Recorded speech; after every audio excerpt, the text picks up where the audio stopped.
What's up, everybody? Hey, welcome to G1 TV. I am the glorious one himself, Eric Naretto. Welcome you to tonight's Friday night fight between Troy Herring and Jay Carwyle. So, first things first, before they get started, everybody's going to be finishing up their shots here and they're going to get going. But first things first, I got to thank Caleb Baxter of Baxter's Locksmith and Security Solutions, a one-stop security shop. They do pretty much everything. Without Caleb, we wouldn't be able to stream this for you tonight. So, he tests out video surveillance. They do locks. If you need a key cut, they'll do that. Door closing, all that good stuff. So if you ever need anything, just go ahead and give Caleb a call, 815-822-5653. It's 24-hour service, and he will help you with anything security related. Now, before I get into too much, I have to finish setting up the rest of the stuff. I wanted everyone who is starting here, if you're joining really quick, just to realize, hey, there is actually someone on commentary tonight, instead of having to listen to all this non-talking crap. So I'm going to be sitting with you during the match tonight, and we'll get going in just a minute or two, and I'll talk about some other things. But I got to go finish doing what I was going to do really quick. So about 2 minutes, we'll get started. So bear with me. See ya.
All right.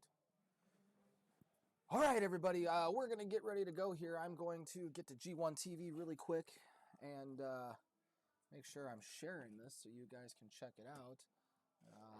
Let's see what we've got. I got to share it to Jay's garage. In the meantime, Jay and Troy are getting ready to lag.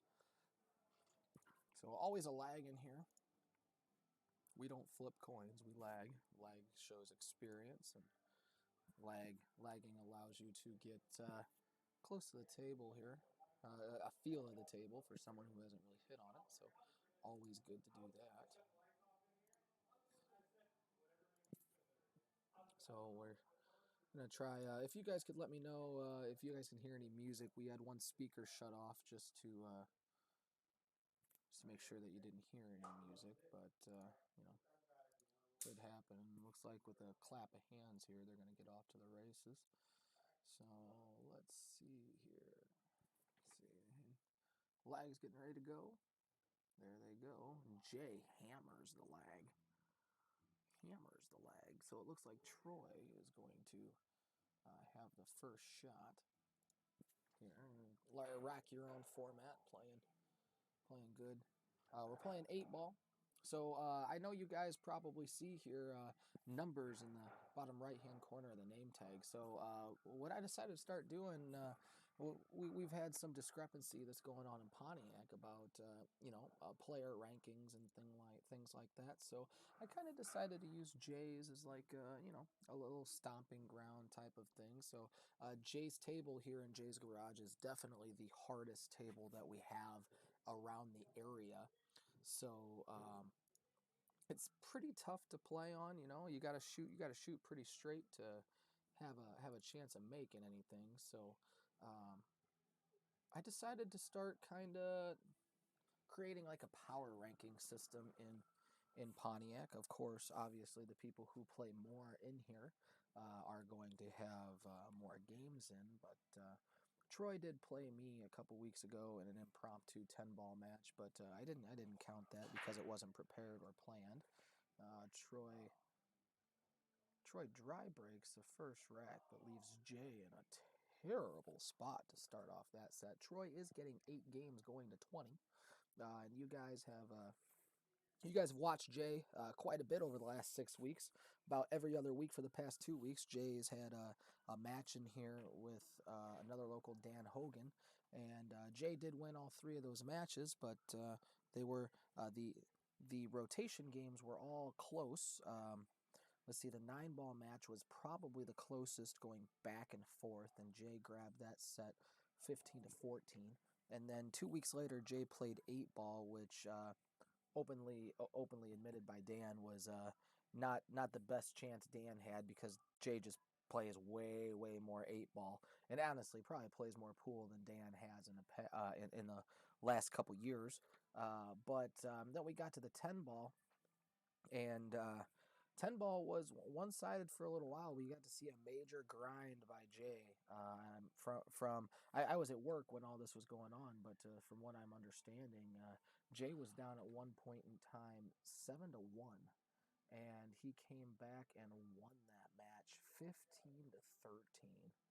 So Jay's been hitting the ball pretty good and grinding a lot. So let's just say in these longer races, he's a little seasoned. Probably a little more seasoned than Troy is. But now we move on to Troy Herring, and what we get out of Troy is I will play absolutely anybody, even someone that I'm not supposed to beat. So Troy, that came from Troy's mouth, and actually from what Troy actually said was, he told me one day, he says, I'll play anybody, and to be honest with you, I probably play people that I can't beat more than playing someone who I could beat. So he's definitely not afraid to play anybody. So this power ranking systems, this is Troy's first official matchup in the garage, and that's where we walk into Jay being 3-0 here in the garage here. So I'm going to try to document all these to try to work with this uh, power ranking system that we have here in Pontiac to try to get the locals out playing a little more, and try to get some excitement around as to just really what is the ranking here in Pontiac. So anyway, let's go ahead. I guess here's the real big deal. So one of the first pieces that we've been having issues with is our equipment. So I want to make sure that you guys can hear me okay. I see that there's 4 people watching. If one of you could just comment to let me know that hey, we hear you, I would really appreciate it. So I'm assuming if you can't hear me, you're going to be silent. But if you could let me know. Yep, we hear you good. Just so I know that the microphone's working. It says it's working, but I don't know if it's actually working. So if you could help me out with that, I would greatly appreciate it. Oh, cool. Appreciate you guys. Thank you so much. Um, let's see. Jim, I don't know what you're doing, but we could use another pool player in a booth. What up, JD? I don't know what you're doing tonight, but we're going to get to it. So we're going to be here for a little while on a Friday night. But if you're not doing anything, I got another headset here with your name written on it. Well, okay, not really. It actually says something else, but you get what I'm saying. So let's see. So Troy decided to take stripes in the first rack, and I will actually say, cool, bud. Sounds good. Hey, do me a favor. I've got my phone on me. Dop, text me. Text me when you get outside, so I'm aware that you're here, because they are playing for actually quite a bit of money. So if that way you don't walk in shooting a shot or something like that. This is actually our first big money match. 400 Spanx is what they're playing for. So yeah, it's going to be a big deal. So appreciate you.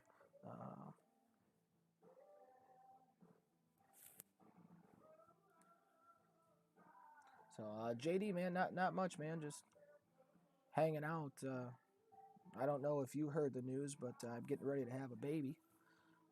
Baby's due June 13th, so I don't really talk to Josh much anymore. So um, I think he knows, but I haven't really talked to him in a long time. So But that's really all that's been good. Other than that, just me doing me, man. You know what it is. You play pool all the time. But yep, baby due June 13th, so that's exciting. But so let's see what Jay's got solids here. Looks like he's gonna start with the 1. His problem ball's the 2 ball. Gonna have to try to work that out. Looks like Jay almost missed the first shot.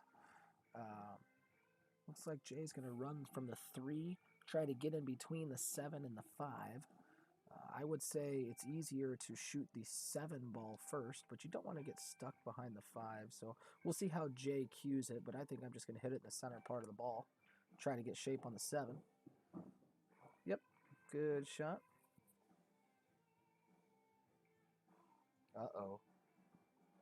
Oh, okay. JD, sounds like you and I are going to have to catch up a little bit, brother. Hopefully everything is good. Won't get into much detail with that, but just know, known you a long time. If you ever want to talk, hook me, find me, hook up with me, we'd chat. Jay's look like he's going to work from the 5 to the 6, so a good opportunity to get that 2 ball out of here. He's got to stay high on the 6 ball. And what I mean by high, he needs to stay up kind of on the top right-hand corner, so when he cuts the 6 ball, the cue ball kind of runs into the 2. So he could be about anywhere from the line of the 8 ball into the corner pocket up in order to have a good line to go after the 2. So let's see what he decides to do. He stays high. Look out. Looks like he's working on a combination. Yeah, he kind of hit that a little too hard. So the combination really makes things a little tougher. He can't really get in through the 9 to break out the 2 ball. So Jay's actually in a little bit of trouble the first rack, unless if he can somehow see the 6 ball, which I don't think he can. So looks like he's going to shoot the 4 into the corner, maybe even shoot the cue ball into the 6 off the 4 and break out the 2. That'd be a heck of a shot. Nope, he plays a combination. Oh, he does come through the 9. That's great. That's the shot that I would have wanted to shoot if I could, but I didn't think he could get in there. So he's still not out of the rack yet, though. Shooting the 2 on the side's a tough shot. You got to watch a scratch off the 11. With giving Troy 8 games, this is definitely a messy shot. 8 games, almost half the set. That's a lot of fight. But he's got to watch the scratch off the 11 up in the corner pocket. Okay, he gets through that, but he winds up missing the ball. JD, we are going to name our we are having a baby girl, and we are going to name her Maeve, Maeve. My wife is really into old Irish names, and we talked a long time ago, and we decided that if we had a girl, she was really in for that name, and which was okay, but she was also going to let me have my name. So my name is very traditional as well. I'm sure you could probably figure out if we had a boy what I would have named the boy. But if we had a boy, and if we have a boy, we plan on having a second child. So if I get a boy, I'm going to name him George. So after George Schweitzer, my mentor in this game. But he meant a lot to me. But we're having a girl this first time around, so we decided to go with Maeve Lyria Ann, a hyphenated middle name, Noretto. So we're excited about that. She's due June 13th, like I said, so we're just going to be having a nice attempt at a jump shot by Jay. Jay just hit the point there and almost drilled that jump shot. But yep, she's coming June 13th, so it's getting crunch time. Never thought in high school I'd be a dad. That's for sure. Hell, I never thought I'd be alive by the time I'm 32, but here we are, all these years later. All the stupid stuff I did when I was a kid didn't kill me, so that's great. So Troy makes a nice shot to come in underneath the 10 ball. Now, if he's feeling comfortable, Troy's got to shoot this 10 ball, I think, in the side. It's easier to control, a little harder of a shot. But if he's not feeling comfortable, he's going to have to shoot the 10 ball in the bottom right-hand corner, and he's going to have to shoot with some high to try to get all the way back down the table. But he's got to avoid the corner pocket. If he hits it really good, there's a chance that that ball jumps up and goes in the side. So, yeah, he overcut it. Hopefully it ties up on, yeah, all right, that makes that shot a little harder for Jay. The thing about Jay's got to outrun the nuts here. I mean, almost half the set. That's kind of crazy, but that's what we both parties feel that he needed. Troy's the kind of guy that will play absolutely anybody as long as it's fair, and that's just how he is. He is a gambler. He's admitted he's a gambler. He just doesn't like to give away his money. If it's fair, he will play. He wants to have a chance to win just like everybody else. So Jay has been getting a lot of action in here as of late. So Jay's played let's see, we got to think about it. God, he's played a lot of pool these last 6 weeks on the stream. So 15 to 14, that's 29 twice. So that's 58 games, and then he's played, let's see, I think the score of the 8-ball match they played was like 15 to 11. So Dan wasn't even beat that bad in 8-ball. He really thought he was at a disadvantage playing 8-ball. But Jay just shot a nice shot to slide over, shoot the 8 in the corner. That was a super good shot, nice stroke. And let's see, so 15 to 11, that's 26 on top of 58. So let's 84 games. 84 games of pool in 6 weeks. 8-ball, 9-ball, 10-ball combo. Jay scores game 1 after a slight rattle of the 8-ball, and I can hear him out there talking to Troy. Yeah, a little bit nervous shooting that ball. 400 spanks is no joke by any means, especially given 8 games on the wire. But Jay's on the board in the race to 20.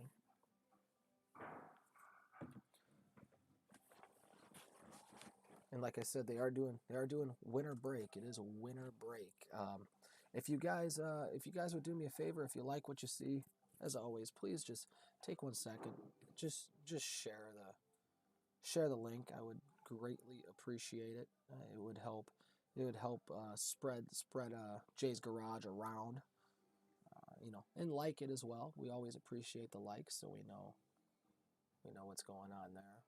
We appreciate everybody who sticks around and watches this set with us. So here's Jay getting ready to break game number 2.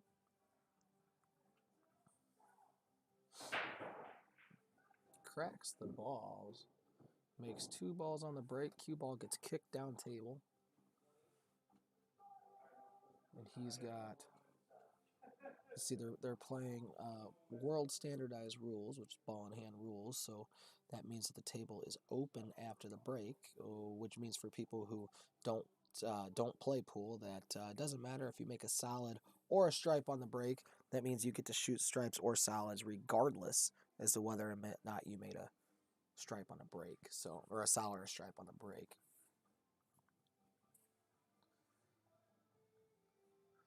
It looks like Jay's going to try and take the 13 in the side, maybe use the 14 as leverage. Misses that shot. I might have shot the 15, or I might have shot the 13 in the side with the 14 and just kind of hit it a little harder to open everything up. But that's just me playing crazy, probably dumb offensive pool. So Troy's got an open table right now. He's not solids or stripes. So let's see what Troy decides to go with. Jay left him in a pretty rough spot. To be totally honest, if I was Troy, I think I'd just tap the 14 to the rail and stick him right on the 2 ball. It's a good safety. The 2 doesn't really go anywhere from that spot. 6-4 don't go, 10 doesn't go. The 5 will go, but that's one heck of a cut shot to slice into the corner pocket. So we'll see what Troy decides to do.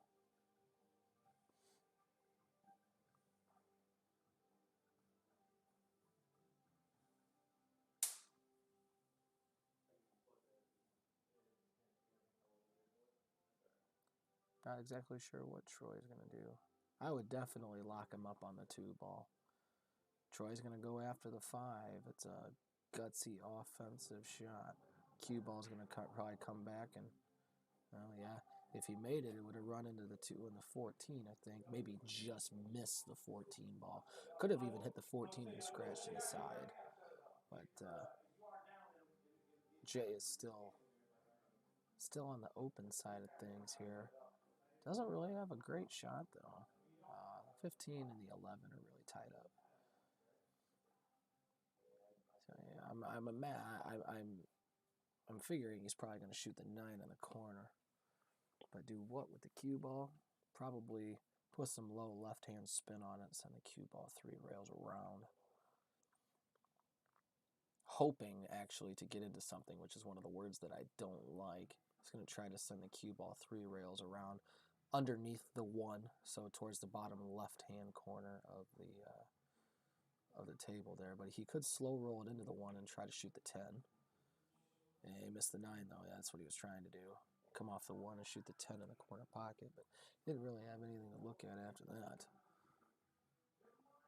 So the cool thing about this shot, if Troy shot the 9 ball with right-hand spin and shot it pretty hard, the cue ball would actually slide to about the first diamond on the right-hand side. Troy has a chance here to actually break out the 15 and the 11 with the 9. Jay's table he takes really good care of, so it's pretty new. He could have the chance to break him out, but looks like Troy's going to go after the 1, which means he might be going after the 3 here. No. Let's see, I'm not quite sure what Troy was going after there. Now he's looking at banking the 3 ball. Tough shot. Can't really find a strong bridge there. You got to pay attention, Troy. What are you going to leave yourself for if you make it? Oh, and you broke out Jay's stripes. Not good. So you gave him the 10. The 10's what Jay needs to get rid of now because the 14 goes in either corner. Troy just came up to me and said, man, I'm shaking. Troy made the comment he's never played for this kind of money before. And Jay actually made the comment that said, I have never given this many games before. So watching this match, you're probably going to see them struggle a little bit. But Jay's going to go after the 9 here. I'd go after the 10. I'd go after the 10 and get this ball on the rail. Yeah, I would have went 10, 15, and then 9. But looks like Jay might have to. He might be able to roll forward. The camera that we use sometimes is a little funny, so I'm not entirely sure if he can go forward or not. Might have to power through it and come off of 1 rail. I'm sure he's going to get the 15 ball. Yeah, power off the rail there, trying to get the 15. Good thing Jay's like 9'4", so Jay can actually stretch and make this shot. But look out, cue ball. You don't quite know where it's going. I come out pretty good there. So now we're looking at 13, 14, 11.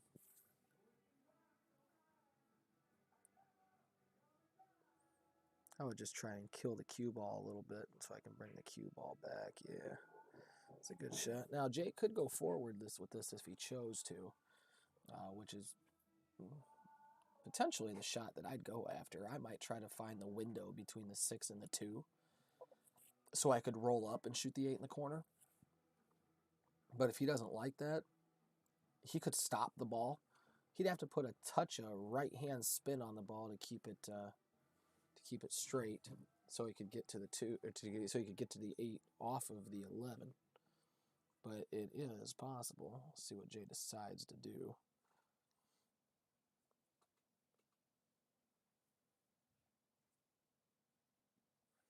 Not sure what Jay's going to do. I would roll forward, so let's see if Jay rolls forward. Making sure that it's all thought out before he does.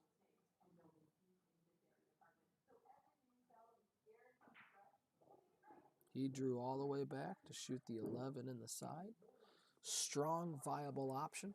He went with letting the cue ball go a little bit instead of babying it, so That's not a bad shot at all as long as you can make it. So now I think you just roll up. Yeah. Oh, look out, 3. Jay had to stun that ball a little bit. Had to stun it to about the first diamond on the left rail there so it would come up nicely. He could have put a little bit of right-hand spin on it to have a chance, but it's all right. Jay's going to have to make a nice kick shot to get out of the rack. These are the mistakes that Jay can't make being down 7 games. Let's see if he can make a nice kick shot and stay at the table. Well, he made a hit. Jay's been doing that a lot lately when he gets uncomfortable. He's just been one stroke and everything. So he's given Troy a chance. Troy's improved a lot in the last couple matches. I've seen him play. He's shooting in a doubles league of mine right now, and I actually got to play some pool with him just a little while ago, and he hitting the ball pretty good. Appreciate that, AJ, but I think Bradshaw and I actually both agree that wasn't both of our best performances. Not gonna lie, I played okay, but Bradshaw was just missing so many balls. It was very hard to stay focused. He's working on some things, and right now he's just kind of messed up. Eric's come a long way in the last year, and he doesn't play as poor as he did that night. But overall, I mean, there wasn't a lot of balls that I missed. I got out of line a couple times. Towards the end of the set, I rattled a couple balls, which is never good. You can't rattle balls. It lost focus a little bit, and you can't do that. But 20-3 was the score of that.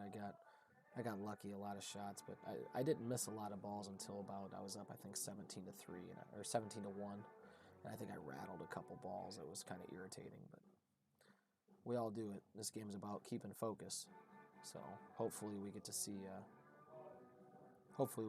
some strong focus between this guy or these guys playing right now. So Jay's going to call it in the corner. I'm not sure how. The combination is offset. I would actually call this ball cross corner to the top left, but I'm not sure if that was a good hit. Yeah, Jay. I blinked when he jumped it. I couldn't tell, but yeah, he says bad hit. So now how to get out of this rack? Troy's got ball in hand, so you definitely want to go after the 6 ball because it's the hardest ball on the table.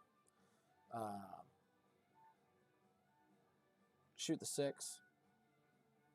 You can pretty much do anything. I think I'd shoot the 6 in the side, on the right-hand side, and roll the cue ball up a little bit to shoot the 4 ball in the other side pocket, which leaves you for the 3 in the top left corner. And then you could actually bring the cue ball to the right and shoot the 5 in the same pocket that you shot the 3 ball. And you could get out of that rack. So Troy's going to shoot the 4 in the corner, roll up, shoot the 6 in the side. And I would imagine shoot the 3-5.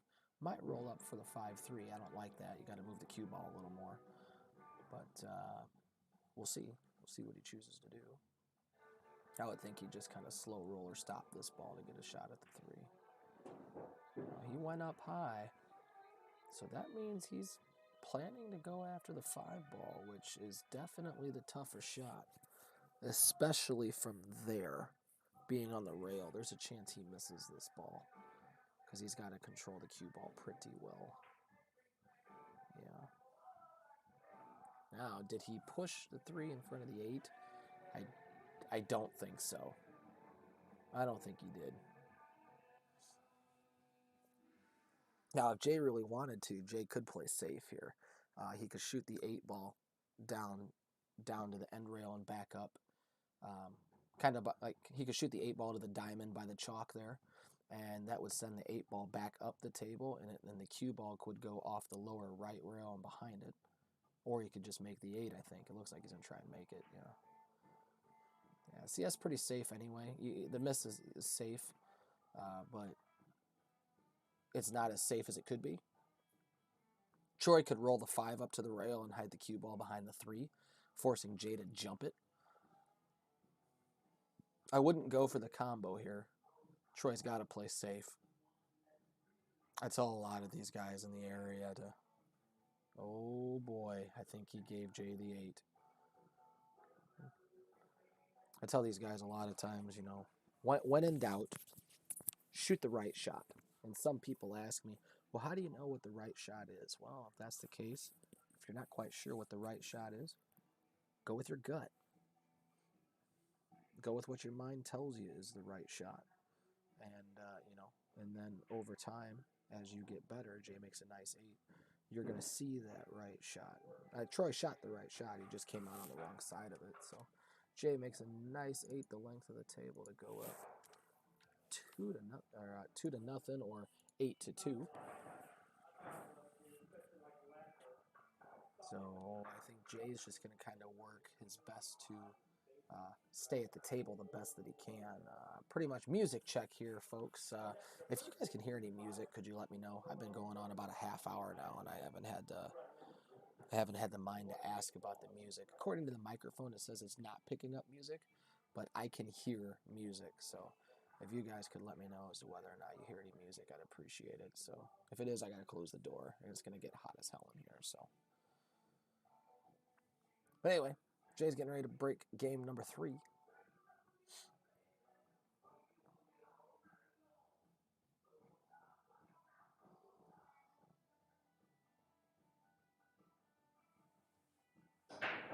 A big crack. And doesn't make a thing. Doesn't make a thing.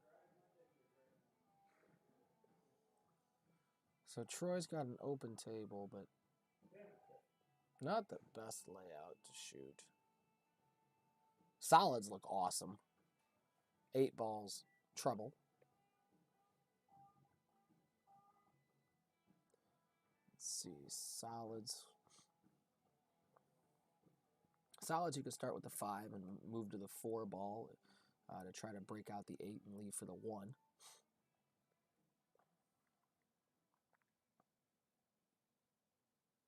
Stripes. Stripes, well, Stripes is just straight up tougher. He's not really in a good position to shoot any stripes. He could try to shoot the 13 on the side. The 11, he'd have to stretch, and he'd shoot with high right to try to get back out to the middle of the table. Could maybe shoot it with high left to try to get into the 8-9, bust them out. I don't think he can shoot the 9 on the side.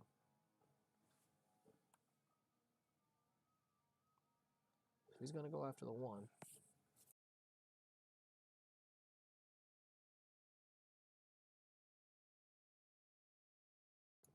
Sorry about that. I had to sneeze, and I didn't want to sneeze on commentary. So, Troy makes a nice shot in the corner pocket. Going to have a chance to go after the 8 here if he shoots the 5 to roll up to play the 4. But he's got to control the cue ball to leave himself after he would clip the 8. Yeah, he's going to make it. Rule number 1, folks. Make the ball. Got to make it. So Jay's stripes, and Jay is definitely doesn't want to be stripes by any means.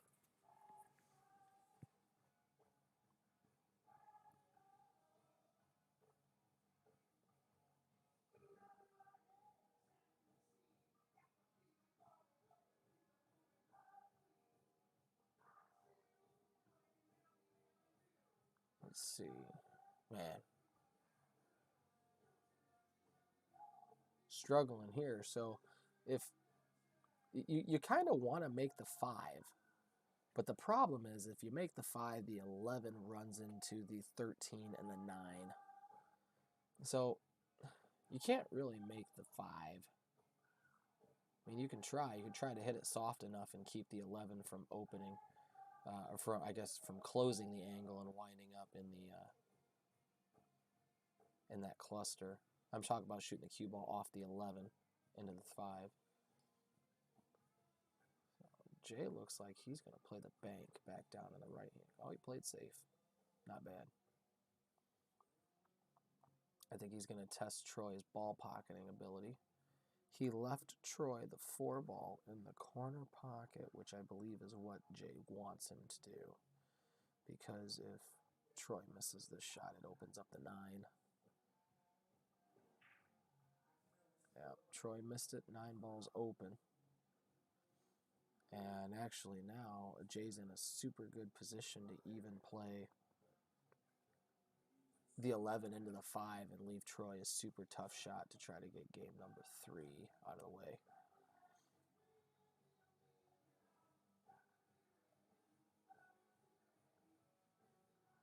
So he's going to go after the 11 here. He's going to shoot it with some high right to try to get in there and break out the 11. Still makes the 5, leaves himself crappy. So look out for the safety behind the 13. Jay's not a stupid player by any means. He will see this safe. It's his choice to play it.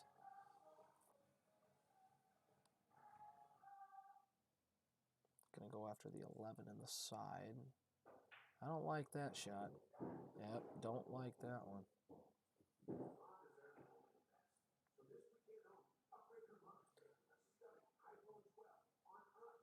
So now Troy's got a chance to get out of the rack. But it's not easy. Looks like you may... We got to start off with the 2.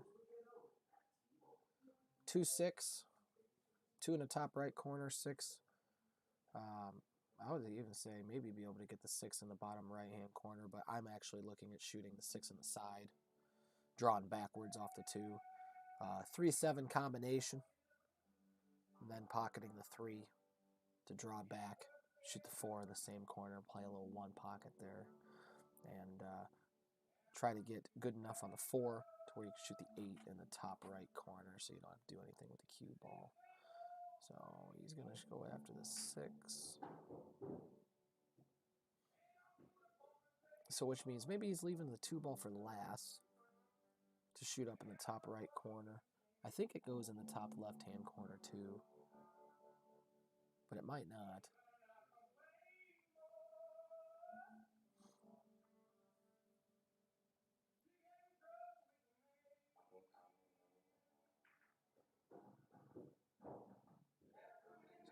Combination goes smoothly. Again, looks like he's getting ready to set up for the 3 ball.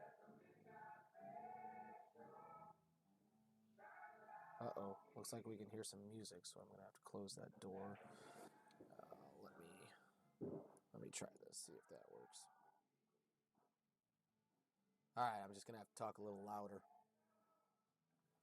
Hopefully you guys can still hear me okay. I'm going to talk a little bit louder so it drowns that music out.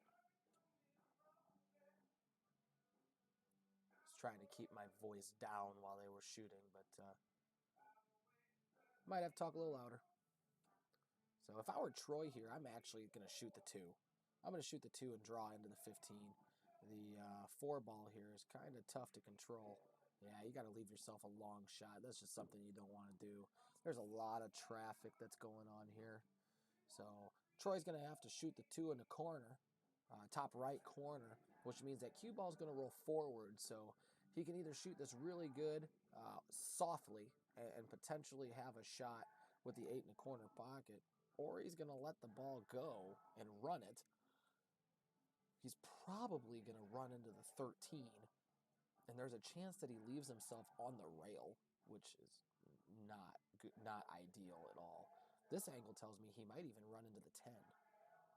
Yeah, look out, don't make it. Ooh, telling you, that 13 is huge. But he's left Jay tough.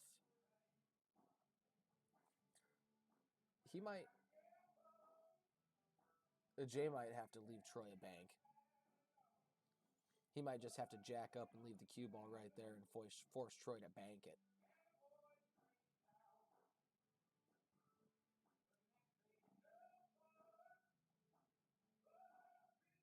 See what happens.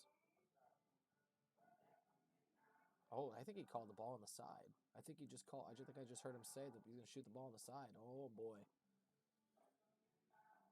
Tell you what, I know both these guys are nervous. It's going for this ball on the side, you're going to send the cue ball bonkers. A lot of bad could happen here. A scratch, a straight in shot.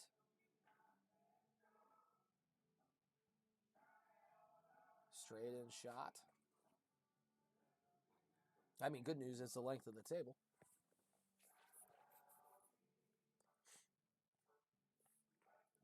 So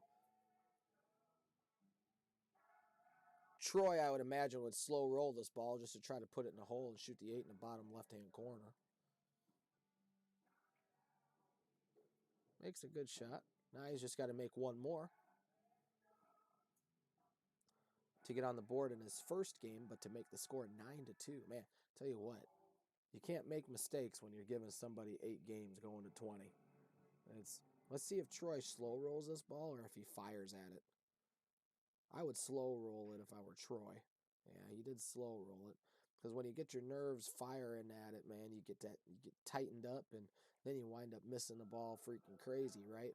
And the 8 ball's going all over the place. It has a chance to go into a different pocket, and he has a chance to scratch too if he mishits the 8. So I think for Troy's nerves, probably slow rolling it's the best shot for him in the situation. But I think a strong seasoned player in that situation just tries to stop the cue ball, kind of fires it in there a little harder and kind of scratches, or not scratches, I'm sorry, kind of just stops the cue ball. So Jay's got a potential out here running the 14 to the 13 in the top left corner. So if he gets on that, I don't think I would do anything right now. Maybe shoot the 13 in the side. If you shoot the 13 in the side, the cue ball roll up, back down the table. You'll have a chance at the 12 and the 14, but it's a lower percentage shot. He does go after the 14.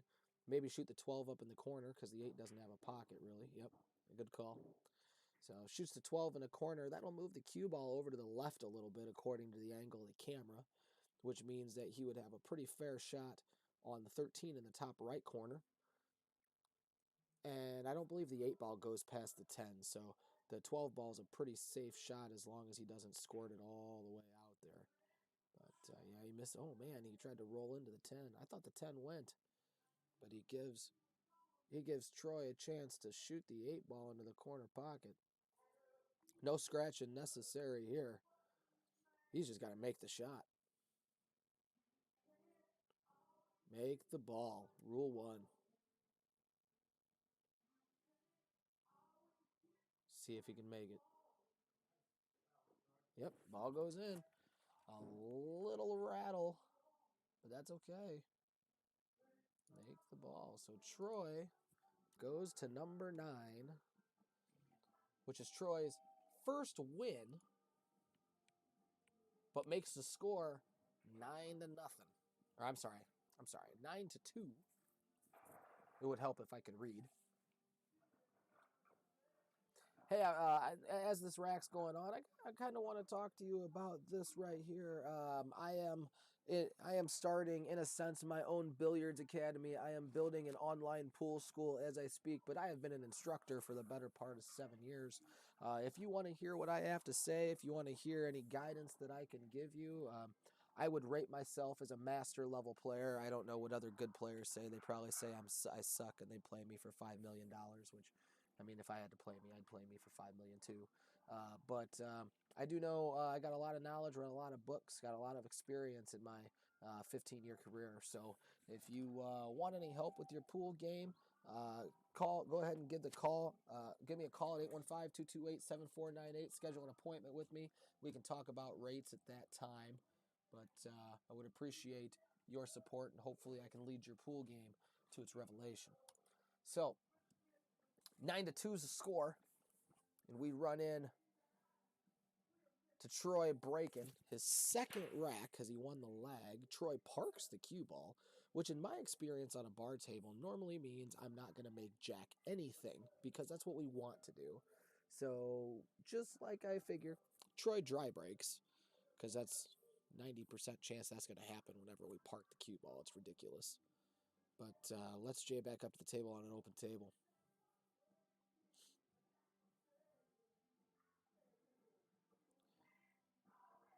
So as Jay's taking a look around, the best shot that he's got is a stripe. It's the 15 and the 10 down here in the bottom left-hand corner. It's the best chance he has at pocketing a ball. 14's a little tied up. But if I was Jay, I'm thinking about going after the 10. Because that'll take me back to the 15. You got the 11. That's kind of a problem by the 1, too. That thing's a kind of a pain in the butt. Oh, yeah, he hits it with some speed. He's going to wind up over the 5 ball. So he's going to have to slow roll the 15.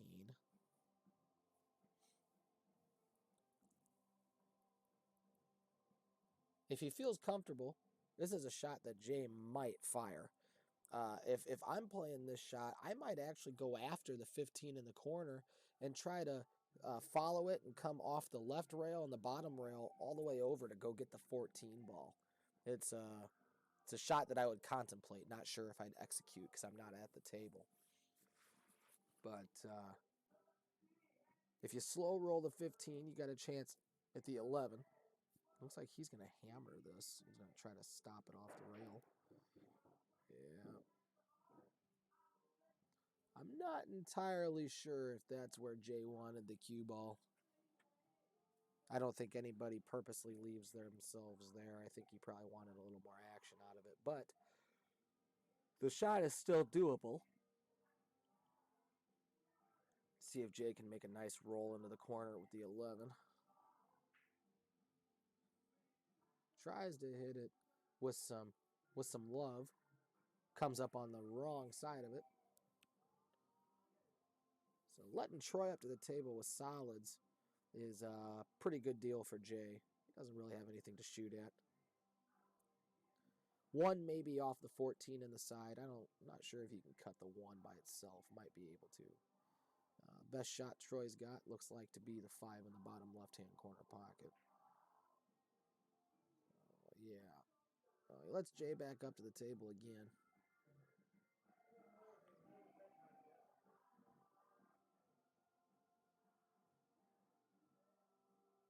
So let's see here.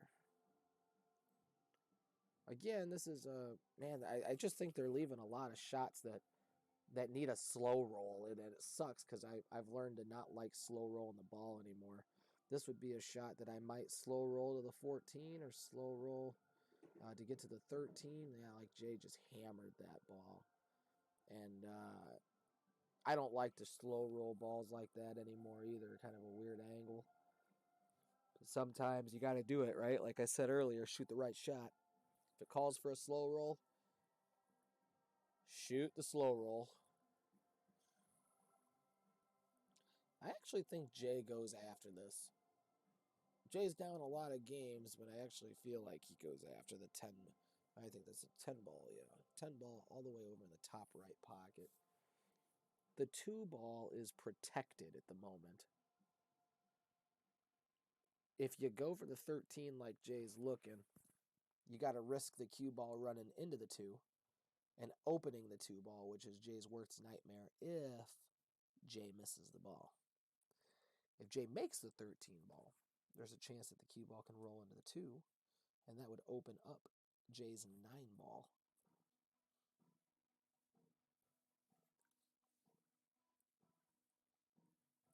Not really too much of a safe that Jay can play other than leaving Troy a shot on the 5. I don't think the 2 goes in the side, so he could actually slow roll the cue ball up to the top right corner. I think Jay's going for this. I think I was right. He's going to let this cue ball go. Oh, he missed it altogether. Gives Troy ball in hand. Tried to slice the 10 ball over there. I think that's the 10. Pretty sure. It might be the 12. It's one of those. It's a stripe. Let's go with that. He tries to cut the stripe ball all the way over there. More I'm looking at it, I feel that it's the 12 ball. But who knows? Can't tell. So Troy's got a bunch of decisions to make. And since the 1 and the 3 and the 4 all see a pocket, I think Troy's doing the right thing. Rolling up, playing the 2 in the corner. Or I'm sorry, the side pocket, yeah. 2 in the side pocket. He rolled a little too far, though. He can still make it. He's got to put some high on it and run into Jay's 9, which isn't an issue. You just got to make sure that you make the ball. The 9 ball is no issue whatsoever, unless if you hit it 1,000 miles an hour.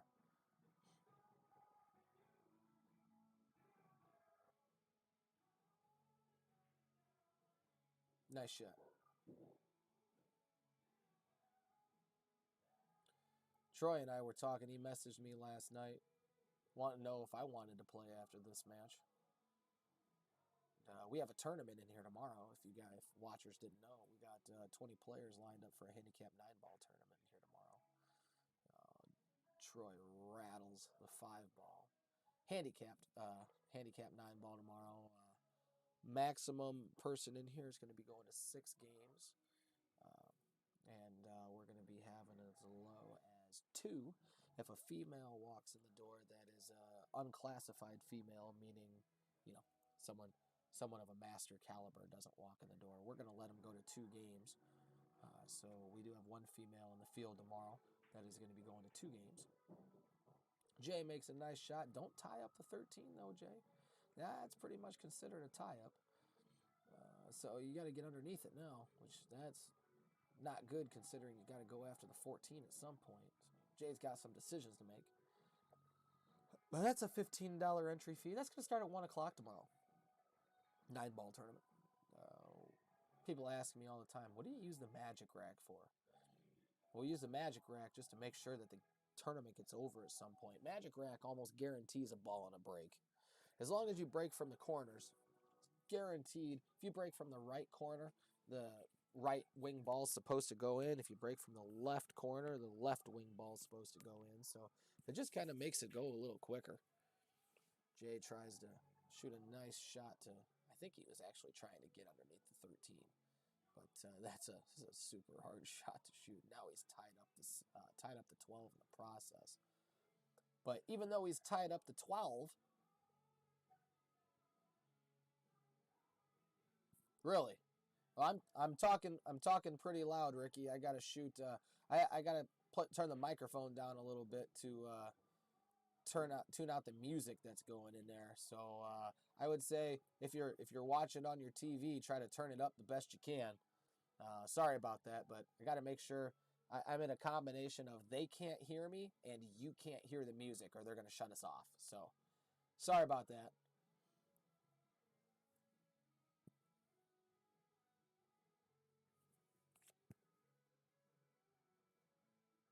Try to bring this a little closer to my mouth here. So Troy makes a nice combination to open up the rest of the rack.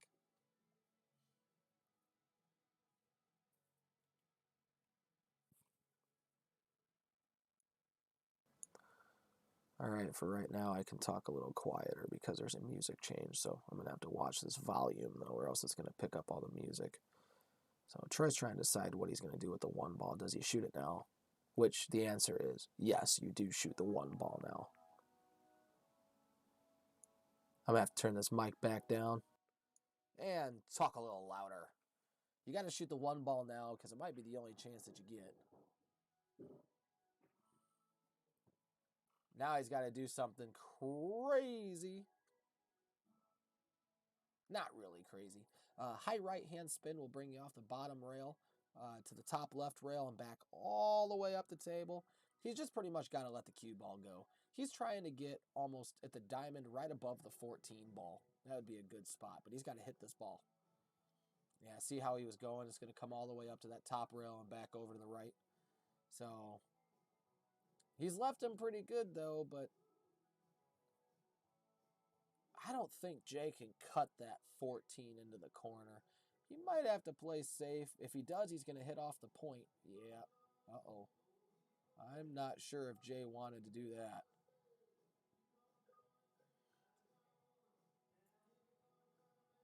So the question is how much angle does Troy actually have on the 1? So if I've got angle on this, I am actually trying to kind of stun the cue ball into the 4. I don't want to roll it up because then you're not going to be able to shoot it too well. He hits it perfect.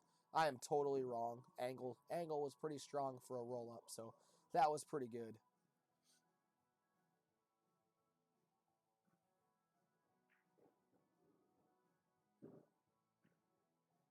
But yeah, Troy asked me last night. He's like, if you want to play afterwards, I'll play. And I'm like, man, we're gonna have to see how late it's gonna be.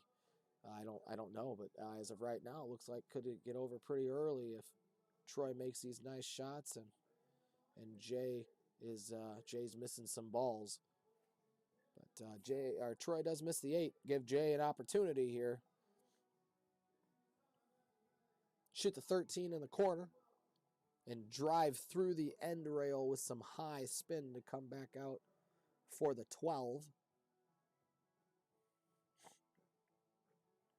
Looks like Jay's going to draw it. Yep, comes around a couple rails. Pretty solid shot.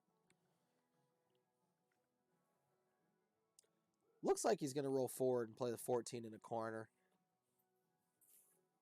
The Jay from a couple months ago would actually try and draw this ball. But I think he's pretty good now. Yep. Am I good right now, Ricky? I really haven't done anything, so maybe I was just talking too quiet for you. My apologies. I put the microphone like right up to my lips, so hopefully I get COVID all over it. So the next person gets COVID. Jay makes a nice shot up the top right corner. If I was Jay, I'd fire this ball in for kind of superiority. Kind of hit it with some love just to kind of force it in there to show Troy, hey, I'm here. Yep, there you go. Fires it in there.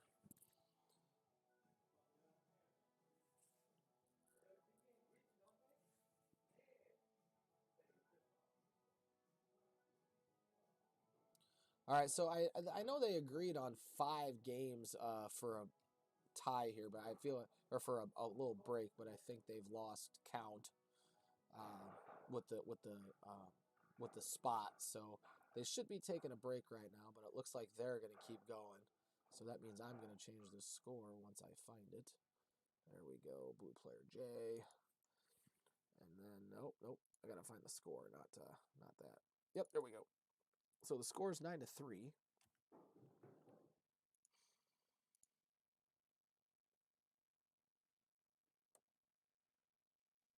Jay's getting ready to break rack number 5.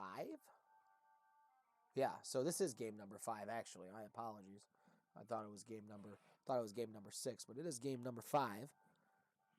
Jay still trailing 9-3.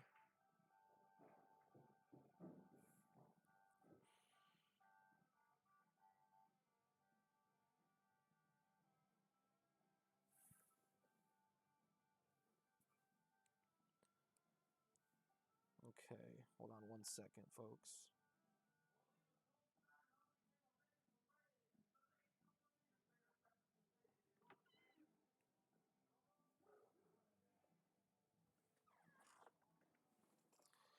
I'm going to be joined by Jim Doppler eventually, if I can get this other headset to work.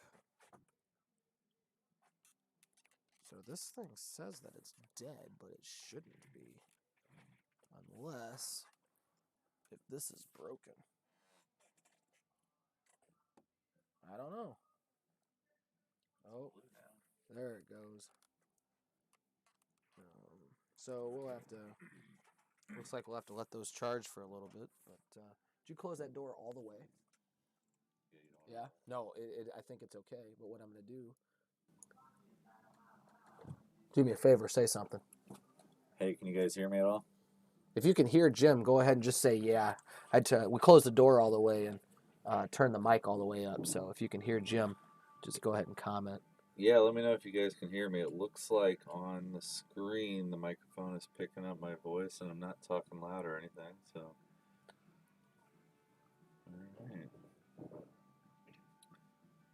Alright. Right on. Okay, so actually, here's what I'll do.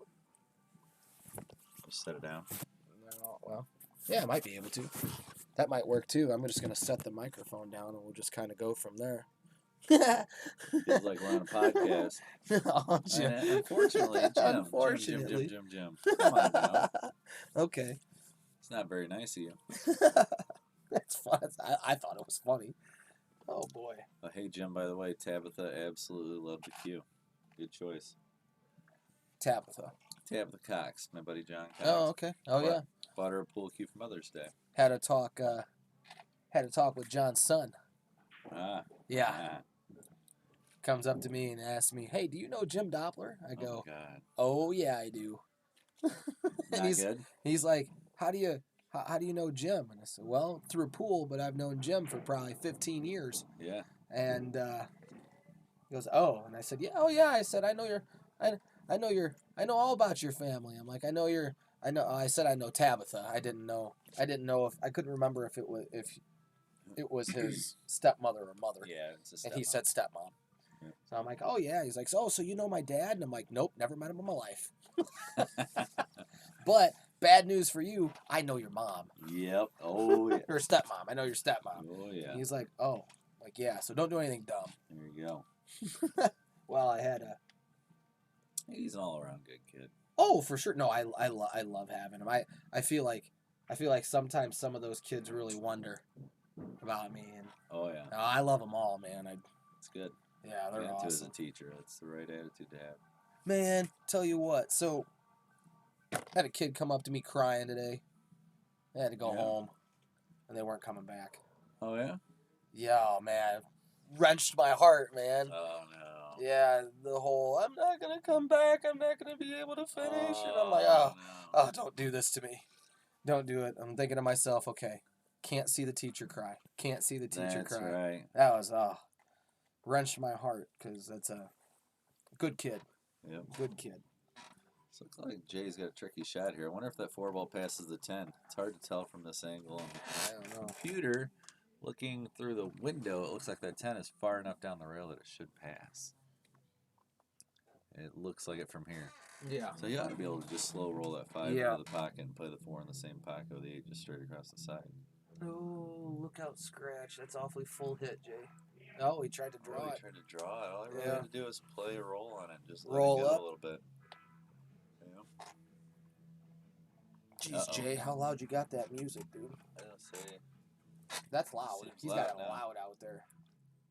So you guys let me know. I just had to turn down the mic just a little bit. Let me know if you can still hear us. Yeah, hopefully we're still doing good. We don't want that music in the background. Definitely not. No, it looks like whatever I did shut it off. So yeah. So Jay's got Jay's kind of in trouble here because Troy's got a lot of balls to play safe behind. Starting with just calling safe and pocketing the 11. It would be an excellent shot, because just naturally the cue ball is going to drift up right behind that 14 ball, and with any kind of speed luck, you're either real close or you're frozen. I don't even think I'd do that. I think I'd just slow roll it and make the shot. Make Jay jump it, kick at it, or something. Yep. Good shot. Nice shot. I think he didn't call safe though. I bet you he called it. Oh yeah, he did go safe. He did call safe. Good shot, Troy. Good call. Which is real good because I think Jay, if he can see the 5, it's a sliver. And the only pocket that would go in is the side pocket in which the 8 ball's blocking. So he's got to try to kick at this into the corner pocket, the top right corner pocket. And now he risks running the cue ball into the 8. Yeah, because the only other shot, which is not a great shot really, is to kick at it the way he's looking at it. But he's got to play this soft enough to leave the cue ball on that side rail to be able to make the 4. It's got to be on the rail. I mean, it's got to be there to get that. Oh, he hit it hard. Yeah, it wasn't going to go no matter what. That's what I don't like. Now it's tied up over there. But it does probably go off the 8. It should. It looks like it should. It looks like the 8's out pretty far. Yeah, it's out there. He's got plenty of room. Now, the question is, this would be a great shot if Troy sees it. Does the 15 go off the 8 and the 5 in the corner pocket? Be a good question. I don't think he sees it. Yeah, he's that's looking hard at that shot, which is difficult. Drill nice shot. Yep, nice shot. Good shot. And here's a spot, a little bit of maybe a touch of draw and some right hand spin and come off that side rail back down to where his cue is resting on the rail. See, from me, that combo was tempting. Yeah. See, I would have played that shot. He did only. I would have gone to the other side of the 5-8. Yeah. Taking the 13, bring the cue ball out in between the 4-15, and shoot the 15 in the same pocket. Or, depending on your angle, leave yourself to the 15 to the other corner.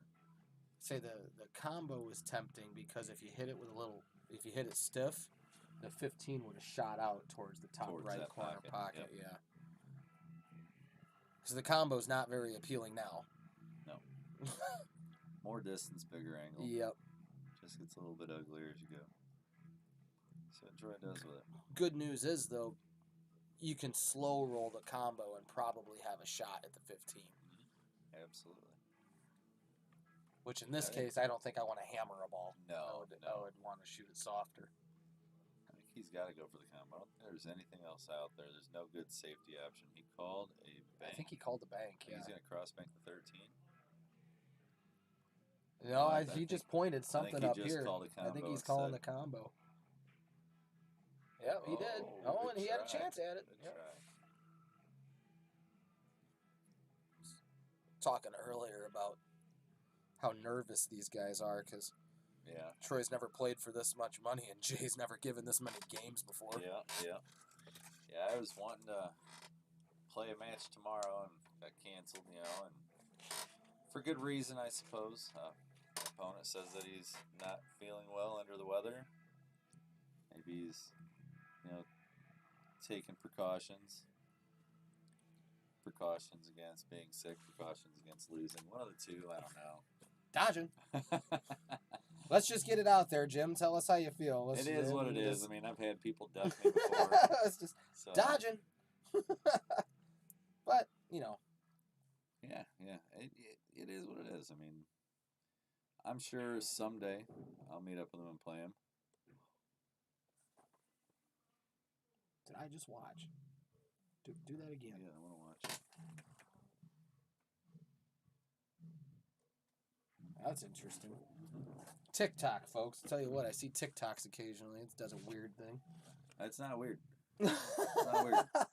I got on TikTok, to kind of monitor what my kids were putting on there. Some of the shit I wasn't a fan of at first. Some of the stuff, it's like, okay, they're just being kids. And then I went down a rabbit hole one night, and TikToks are pretty wild, man. Yeah, you're right. Shit. You're right. So I think Troy and Jay are going to take a break, which leads me to this. So I know a lot of the people who view this stuff, they're local.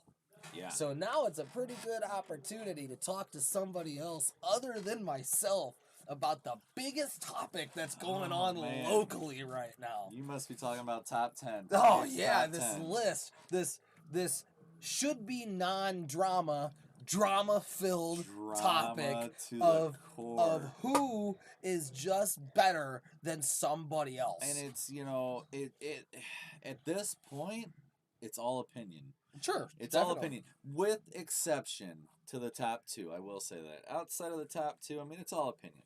And, everybody has their own, It's just like they say, the old verbiage, opinions are like assholes. I walked into a conversation one night at the Quick Wash, and talking to many people about this top 8, and yeah, I'll put it out there. I mean, I think everybody knows by now, I guess Tommy was up there running his mouth about he's not going to play people unless it's top 8 now, which is awesome. I'm glad to hear that, but at the same point, Tommy's a great shot.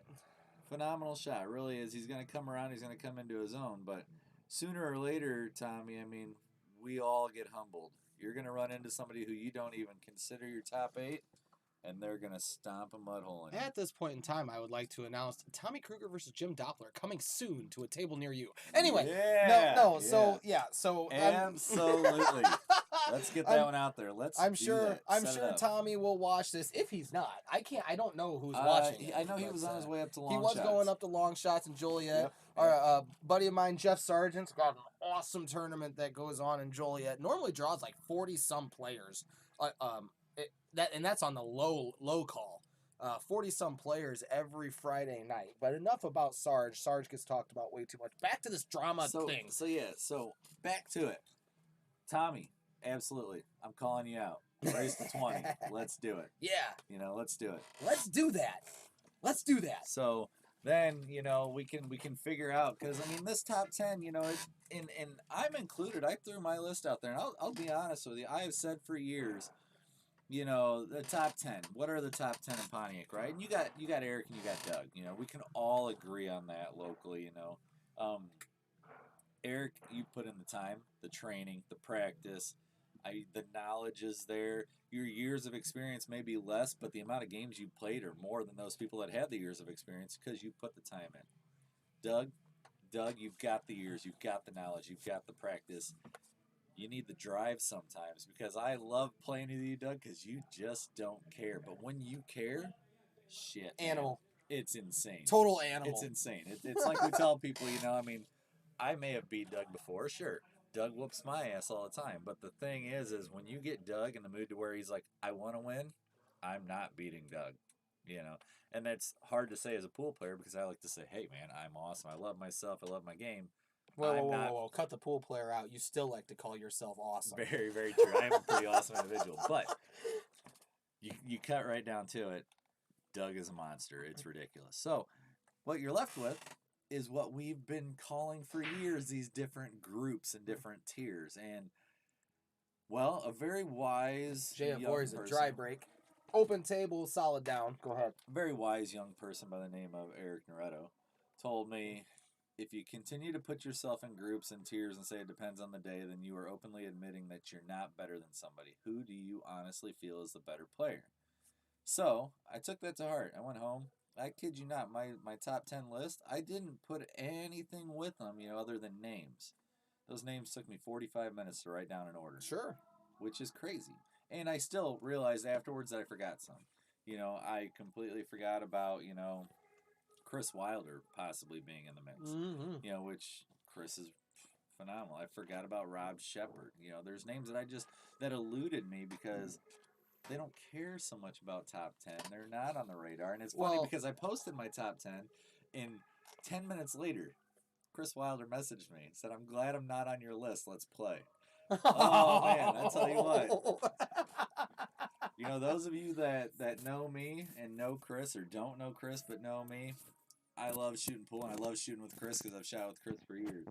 If I played Chris in a race to 20, I honestly think that is going to be a 20 to 18, 2017 outcome either way. Again, I like to think I'm going to be on top of that. And I've said it before, you know, it depends on the day, but it doesn't depend on the day. In that instance, it really depends on which one of us wants it more. So in this era of pool, we run into these two players, Chris Wilder and Rob Shepard. In this era, we actually call old school names because Rob stepped away from the game for a long time and is back playing now. But Chris, he didn't step away from the game as much as he quit playing. He went off the radar. Yeah, you know, Chris still shot in his pool league. He didn't quit going, or he kind of quit going to tournaments. But the real big thing Chris started doing was actually doing tables.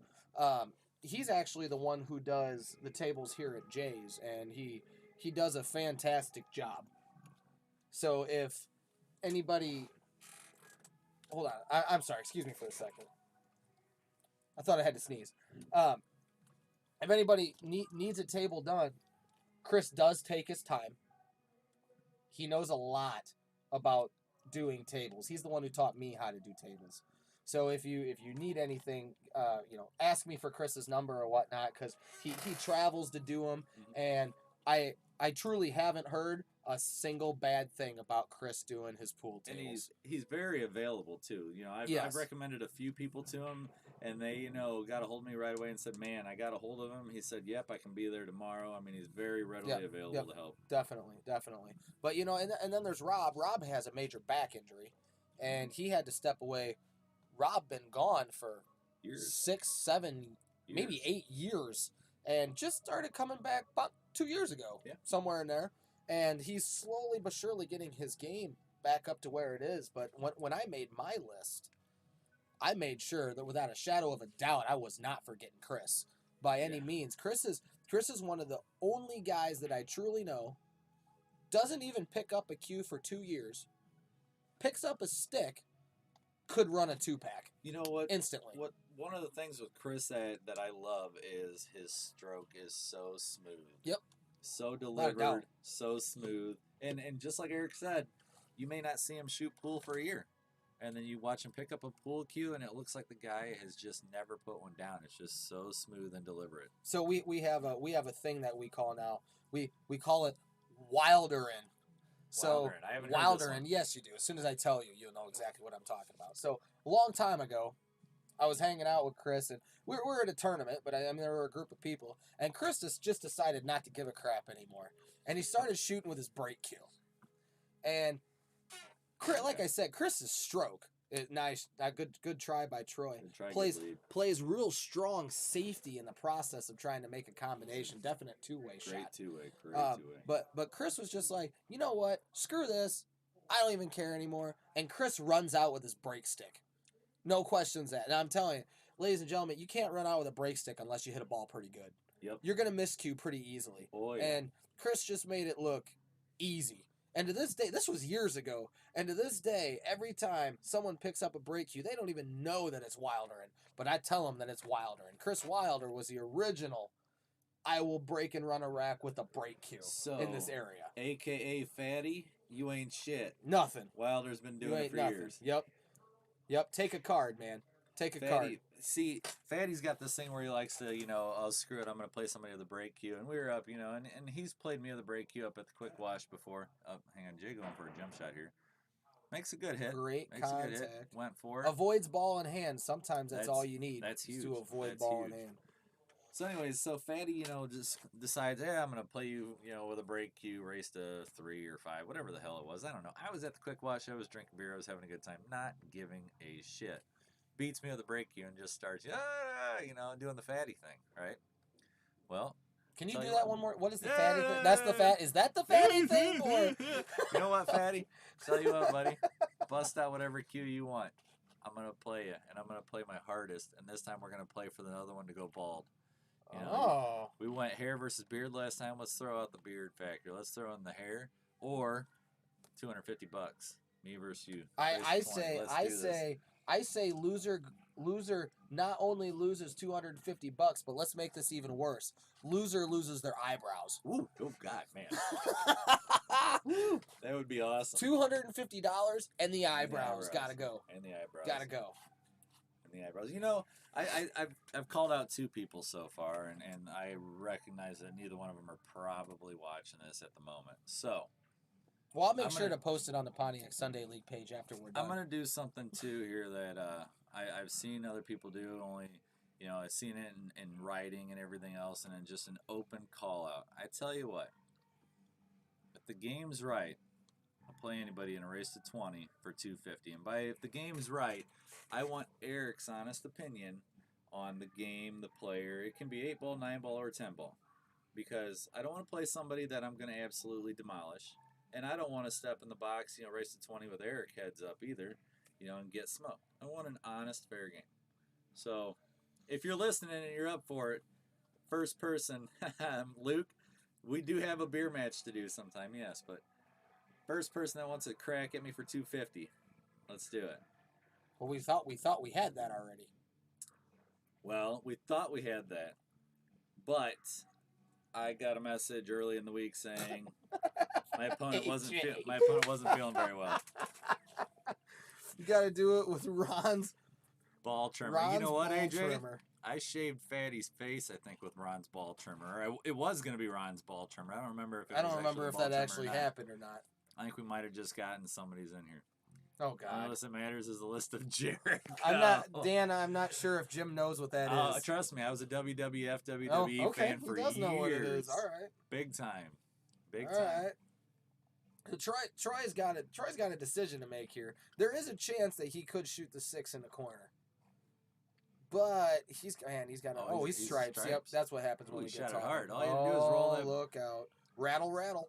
Yeah, all you really need to do is roll that ball in so you can take a shot on that 13. That 13 is going to be a small issue. I mean, now, again, if he just rolls up, he can take this 13. Well, I've noticed when Troy gets nervous, he tends to fire at balls. Yeah. And I had a little conversation with these guys before the match started. I was like, look, here's the deal. You guys never played for this kind of money before, really. You guys, I said, Troy, you've never played for this kind of money. Jay, you've never given this many games. I said, the big piece is here And this is the mentality that you both got to have. If you play your best, you're going to win. That's just what it is. If you play your best, the other guy's not winning. Period. That's exactly it. Because, Jay, yes, you're the stronger player. If you play your absolute best, you can overcome an 8-game deficit. Yep. Troy, if you play your absolute best, Jay may not overcome that 8-game deficit. As a matter of fact, you might beat him 20-15. Right. But now if you're both playing your best, that's why we're here. It's a match. That's why we're here. It's a match. And for those of you out there that think, the Jay versus Troy's getting 8 games, that's whatever. I've watched Troy run racks. Yep. Very, very capable of doing it. Within the last 6 months, man, he's made leaps and bounds as a pool player. Oh, yeah. So Jay's looking to follow forward here with some right, I think, come off the rail. Safe? Needs to be. Oh, yeah, that's what I was. Ooh. Man, these shots, man. Some of the shots that both Troy and Jay have shot. Wow. Very, very interesting. You can tell that there's nerves going on. Yeah. You can tell. Yeah, big time. So now, I mean, Troy, all he's got to do is just stop the ball. Stop the ball. I would shoot the 13 by where he's standing. Yep. Because otherwise, you stop the ball and you're over top of the 6. Well, maybe not. No, he might be. He might be able to shoot it there and be safe. Just kill the cue ball. Don't roll forward. There you go. That's exactly the shot I do. So it just stops it right there, so you don't have to bridge over anything. So you get a nice smooth shot. Oh, we missed it. Missed it. Oh no. That 6 ball's in a difficult spot. Remind me at the end of this game. There's a question that I want to ask you. Okay. Okay. I don't want to ask it right now because it's getting towards the end of the game. Yeah, I want to see what Jay's got here, because Jay looks like he's got a straight in shot here. And I think he still has to take that 7.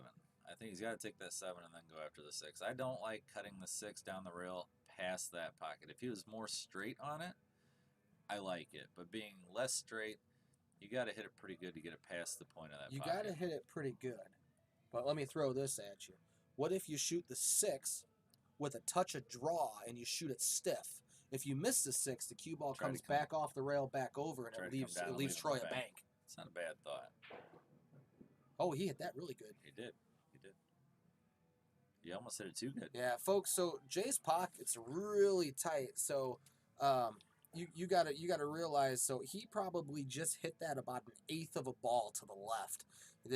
If you're gonna play any pool on this table, you gotta be spot on with your stroke. That's for sure. Oh yeah, it's a tight table. Oh, what a shot! Get around it. Anything? Oh, there we go. Love is what that's called. Yeah. AJ, thanks, man. Thanks on the cue. Yeah, it's the 3rd cue I've won now from Eric's Raffles, and I think 3rd cue over the course of like 12 years. Mm-hmm. Last one being 6-7 years ago, and I kid you not when I say I've probably put $600-700 into cue raffles since then. Easy. Oh, he missed it. Oh no, he did. He rattled it. He hung it without a doubt. Oh man. And but I tell you what though, AJ, as much as I'm happy I won the cue, you'll never guess what the actual really, really cool part about this is I'm going to go down next Sunday to that juniors league, and I'm going to pick it up and get a picture with those guys. Yes, Dan, you did win a cue, but no one cares. Okay, I'm going to grab something to drink. Hurry up, because I got that question to ask you.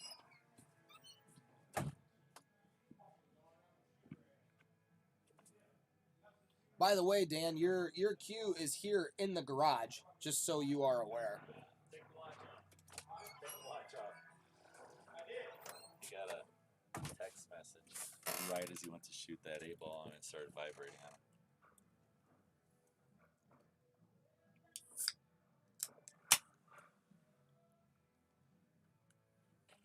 How do you like that for timing? Not bad. Not bad. Golly. Is that the question? Anyway, no. So, oh crap, I got to think about. Oh yeah, now I remember the question. So I'm gonna give you a chance. So did you add the score to the wrong one there? Jay hung that, Troy made it. Oh, yep, you're right. Should Good be call. 4-10. Yep, you're right. Thank you. So, back to this list. Oh man, here we go. So I had people message me, "What's your opinion?" And before I say that, I got to give another shout out to Chris because he gave me a major compliment on Facebook the night that I posted that opinion, and he made the comment that it meant a lot to me coming from him because he was the first guy that I ever played on a team with in league. Okay. He'd happened to say that my opinion matters and should be taken as Bible. And Absolutely. that meant a lot to me because That's why I said, you know, in the race or in my call out, I want your opinion that on the meant game. to know that people really realize the amount of work that I put in because there's people here that still play pool, folks, that have played for 20, 25 years. Yeah. I mean, longer than that, maybe even closer to 30 years. Some of these guys are starting to.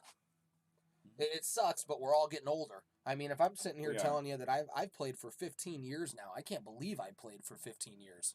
My dad had a pool table my entire life. So since I was old enough to stand on a chair at the house in the Quad Cities and hold a pool stick over the table, I've been shooting. So back to the question. Yes. So people texted me, make the list. I took 2 hours and I made the list. I saw it. And I put you at at number 3. I accept that. I appreciate that. So this is the opportunity. I want you to talk about you here.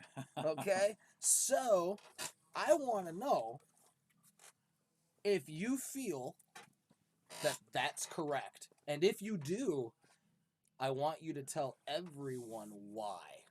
All right. So, first things first. Yes, I feel that's correct that I'm number 3. I put it on my list. It wasn't an ego thing. It was very calculated because actually when I first made that list, like I say, it took me about 45 minutes just to put names down. I had a very good friend of mine, Frank Pulliam, as number 3, and myself as number 4. I took forever, you know, and why it took forever was I was jumbling around names towards the bottom of that list, but when I came back to it and I got to looking, I got to thinking, why is Frank better than me? And I sat there and I thought to myself, okay, well, here's the many reasons why. His knowledge, his experience, the time, you know, that he's put in the past, but what about the time that I've put in the past? What about the time that I've put in recently? You know, I've heard it from my friends, you know. I'll go back to Fatty. Fatty said it one night. I was playing with him, I don't know, 6, 7 months ago, and he literally looks at me as I'm shooting, and he says, all right, who have you been getting lessons from? And I said, nobody. He's like, your game has just gone up. And I looked at him and I said, less stress, more table time. Yep. You know, anybody that's been around the Pontiac pool scene for a while knows that I, for a long time, was known as a safety player. I'm not afraid to shoot a safe. I'm still actually very good at it. You know, for those of you that think that I won't do it anymore, I do it quite a bit, you know, in matches that mean it. Well, no, I personally think this. I remember back in the day when you used to play a lot of safes, and I feel that's because you had zero confidence in your ability to run a rack. Right, so that's where I was going now is I step up to the table now, and because of the time that I've been putting into it, the time that I've been practicing, you know, the different shots that I practice, I step up to the table now and I identify my problem balls. Can I get on them early? No, I can't. Okay, now I need to play a safe with a breakout or a safe to get ball in hand. Can I get on them early? Yes, I can. Get on them early, bust them out, run that fucking rack out. Speaking of getting on a ball, I think Jay should shoot the 11 here and use the 9 as the breakout because he's ball taking away his breakout ball. Yeah, I don't know what he's gonna. Wow, man, is he thinking 3 rails? No, because the angle's wrong. To come through the 8? You sure? Yeah, it might be. It might be short. I don't know what he's thinking. Know. Hold that thought. What is he gonna do? You gonna snap draw the ball between the 4 and break the ball out? How? Yeah, off the rail. Oh, he almost did. He went. Look he at went this. For it. Does it pass does the 8? Does he have a birthday does it gift pass sitting the here? 8? He's looking at it like it does. Yeah, he is. I mean, he's not even questioning it. No, without a doubt. So, I mean, obviously the ball goes. Yeah. Well, it's somewhat Oh, what's tight. he doing now? It's somewhat okay, tight. yeah, he's now crouched, he's looking at it. He's crouched on looking, but he's taking that shot. Yeah, he's going to shoot it. I tell you what, guys, too, Jay's no dummy. If it doesn't fit, he's not going to shoot at that shot. No, he drills it. Wow, drills it. Shot, what a shot. So, So yeah, I took my time thinking about it, and I say, for me, number 3 was between me and Frank, nobody else. I've said for a while, there's a group of us, and I say it's me, Frank, Fatty, Tommy, Jay, depending on the day. Uh, top 2 of that tier, me and Frank. Shot Jay to go up. That was good out. If I would have considered Chris without forgetting his name, Chris is me, Frank, and Chris in that top 3. When I broke it down though, and I got truthful with myself, I put the ego aside and I said, yeah, I'm better. Why? Because I feel that my consistency is higher, my ball making ability is higher, and my cue ball control is higher. Has Frank gotten me in the past? Sure, and we were kind of playing around. And one of the things that I really put it to was that there was a little trash talk just about a week ago between you and Frank when all this started. Yeah, and that race to 10 that happened with me and him, we played in the race to 10 tourney and he got me. Yep. 10-9. And I say, and I don't use it as an excuse, that I wasn't taking it seriously, and I wasn't. We were at the Quick Wash. I was drinking beer, having fun, laughing and joking with him. I played him on the race to 10 here, and somebody told me that I needed to get serious, and I went that route. And yeah, that was you. Yeah, that was you. And I went that route, and if you guys remember, I believe that score ended up being 10-3. 10-2, 10-3. One of those two. And yeah, 10 or 3, 10 and 2. I'm mad at myself Hard for that. break by Jay. Stripe down. And when I say I'm mad at myself for that score, is I feel it should have been 10-1. No offense, Frank. You were off your game. And I feel I agree. I feel that I gave you a game or two. Frank did not play well, and he knows he didn't play well. And that is why I put myself as number 1, because you didn't play well for 13 games, 12 games, whatever it was. I haven't ran into a streak where I played bad for 10 straight games. If I'm playing bad, I get out of it in a couple of games. That's where I feel my consistency is up. That's where I feel if people want to play me. There was a time not too long ago. 20, 30 games, not 5, 10 games, because I played against somebody, and I think I shot bad for about 49 straight games. And Jim's laughing as he takes a drink because he knows who I was playing. 25-24 me. And I think we gotta do that again. I'm all for it. Because I want a little redemption. Boy, did I play bad, but that's okay. You played great on top of it. Yeah. You played awesome the whole entire time, which was great. But man, I got tired of missing balls. I'm about ready to snap my cue stick. But yeah, and one of the things though that I remember I did to you was you dog a ball and I made you pay for it. That's what I'm saying. Yeah, you played great. Stuck it to you. Played great. I rattled the ball, game over. It didn't matter if it was a 2 ball or if it was the 8 ball. Yeah. It was done after that. And so yeah, I say for those of you out there that didn't put me number 3, great. Who did you put number 3? If it's not yourself, back that person in a race to 30 against me for 500. I'll take it. I better write that down because as soon as this is over, I'm going to the Pontiac Pool League page. I'm going to say, I had a nice conversation with Jim Doppler tonight, and Jim Doppler's got some warnings for you all. I tell you what, like I say, yeah, anybody that doesn't think I'm number 3, I'm in. You know what? I'll back it off to 500 because people were worried about the money. Let's do race to 20 for 200. Race to 20 for 200. Now, which one is it? You went from 250 to 500 to 200. Which one is it? My call out there is for 250. If anybody wants to play for 250, great. And that's the 250 is to make the match right? Me versus anybody out there. And again, if it's Eric, that's fine. But I'm going to get the right amount of games out of it. Sure, definitely. So that one is to make the game right. Anybody that wants to see if I'm number 3 on this list, a race to 20 for 200 is where I'm at. And if it's not you, if somebody, and I'm going to throw names out there, if somebody thinks Tommy Kruger is better than me, because Tommy's a good shot, and like I say, he's getting better, his knowledge is getting up there. Someday, I firmly believe he's going to be better than me if he practices long and hard enough. He's got the eyes for it. But until you step out of the box, Tommy, and start playing people that are stronger than you, you're not going to get there. And I hate to say that to you, but you're not. You got to start playing the tougher competition, and that's why you called yourself out. That's why you called yourself out on that. I'm going to start playing the top 8. So here's your chance. If Tommy, you want to play me? Great. If somebody thinks Tommy's better than me and they want to stake him for 200, let's do it.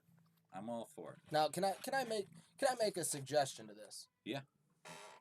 nowhere but here. Yeah, it's got to be streamed. If we're gonna do a Pontiac call out, we're gonna do it on Jay's table. The biggest complaint that I've had about this whole entire list, that I've heard it from a couple people, is this. No one wants to play on this table because it doesn't play right. It plays right. Here's the truth. It's hard. This table plays the best. Period. Like when you go to the Quick Wash or you go to Daniel Cox. You want to know why he needs 17 games? I'll tell you the story. I was playing him in a race to $50 difference in here one night, and we were playing 9-ball, and I beat him 16 games in a row, and I rattled the 8-ball, and he makes the 8 and the 9, and the first thing he does, he sets his cue down very gently, looks at me with the straightest face, and goes, "Nobody beats me 17 games in a row." Nice. No. Nice. Well, Daniel Cox, I'll be honest, and zero offense by this. I vaguely remember meeting you one night here in the garage, because generally when I come into the garage for You're our drunk. fun nights, I get drunk. If the game's right, I'll play you. I highly doubt 17 games is the right spot to 20, but Definitely not. Definitely not. I mean, I So- say if the game's right. But this table, I heard somebody say that. Now, and I'm since you're in here, I'm gonna throw this in here Yeah. too. I also heard during this race to 10 tournament that people thought it was bonkers to play either Jay or myself on this table in here. So, yeah, I mean, many people said that. I remember telling people, hey, man, pick a person, pick a time, and just fucking play. Sure. You know, because I was a big one of those, quit strategizing or trying to strategize, just play the goddamn matches. People think that it's bonkers to play Jay or you on here. What I think is honestly equally crazy, right, is to take you guys off of a tight table and put you on a table with bigger pockets. You know, you're able to just dump balls in all over the place. Yes, this table's hard. Have I struggled on it? And do I like Eric's table, the red diamond sitting next to it in the screen, more? Sometimes. Why do I like that one sometimes? Because the balls fall easier. You know, I'll be honest. It plays so well, but the balls fall really well. AJ, you still won't win. AJ, a 16-game spot, and Eric gets to coach every shot. You still got to stroke every shot, buddy. I love you. I'm gonna beat you 20-16 at that spot. Dang, Jim. I'm just throwing bombs out there today. No offense, Jay, or no offense to AJ. You haven't played pool in a long time like that with that kind of money on the line. I'm not sure how well that would go. But yeah, so top 10 list. I agree wholeheartedly. I put it out there why I feel I'm number 3. I appreciate your vote of confidence, and it was exactly, in my mind, exactly like you said. If you don't believe it, play me in a bigger set than just 5 or 10.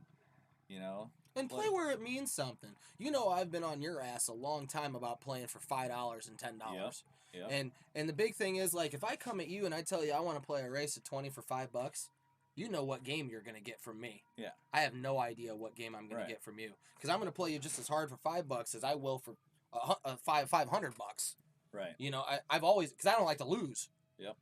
Yeah, and that's part of my problem is being serious about it. So lately, I've been trying to take the game a lot more serious. Every time I step up to the table, practicing, having fun, whatever, I do my best to absolutely destroy whoever I'm playing. So, case in point, you know, again, going back to Jim last night, I picked up a pool cue for my buddy John Cox to give to his wife Tabitha for Mother's Day. Tabitha shoots on my Tuesday night team down in Bloomington with Caleb, right?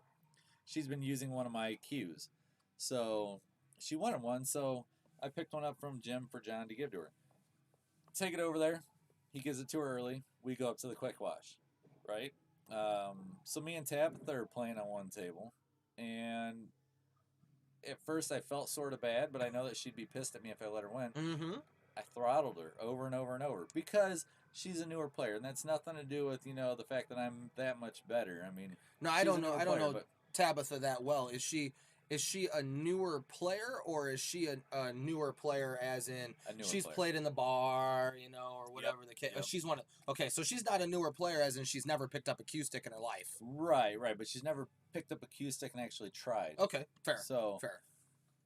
So like we're shooting, and I just was destroying her over and over, and it's one of those things where it's like, part of me felt bad, but part of me is like, nope, this is how you're gonna learn, and this is how I learn too. Is I've got to be serious about every shot, because every shot now means something. Yep. Right? Because every shot I take, I'm learning off of that shot.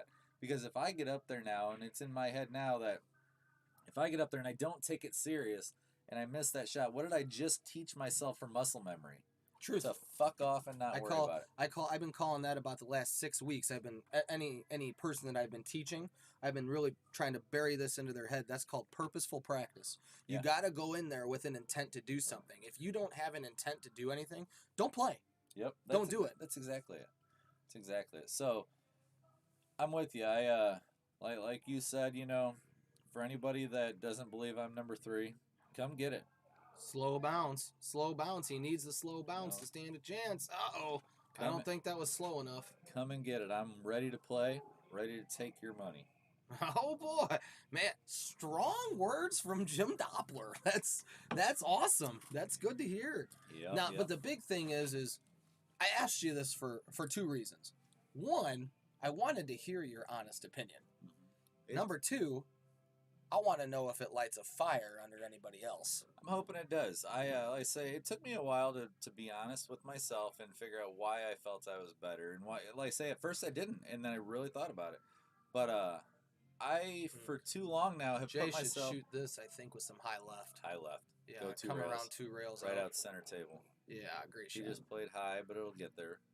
But yeah, I for too long, for too many years, have put myself in the same box with all these people, and I'm here to tell you, I'm with Eric. I'm done being soft and not trying to hurt people's turned him to the dark side.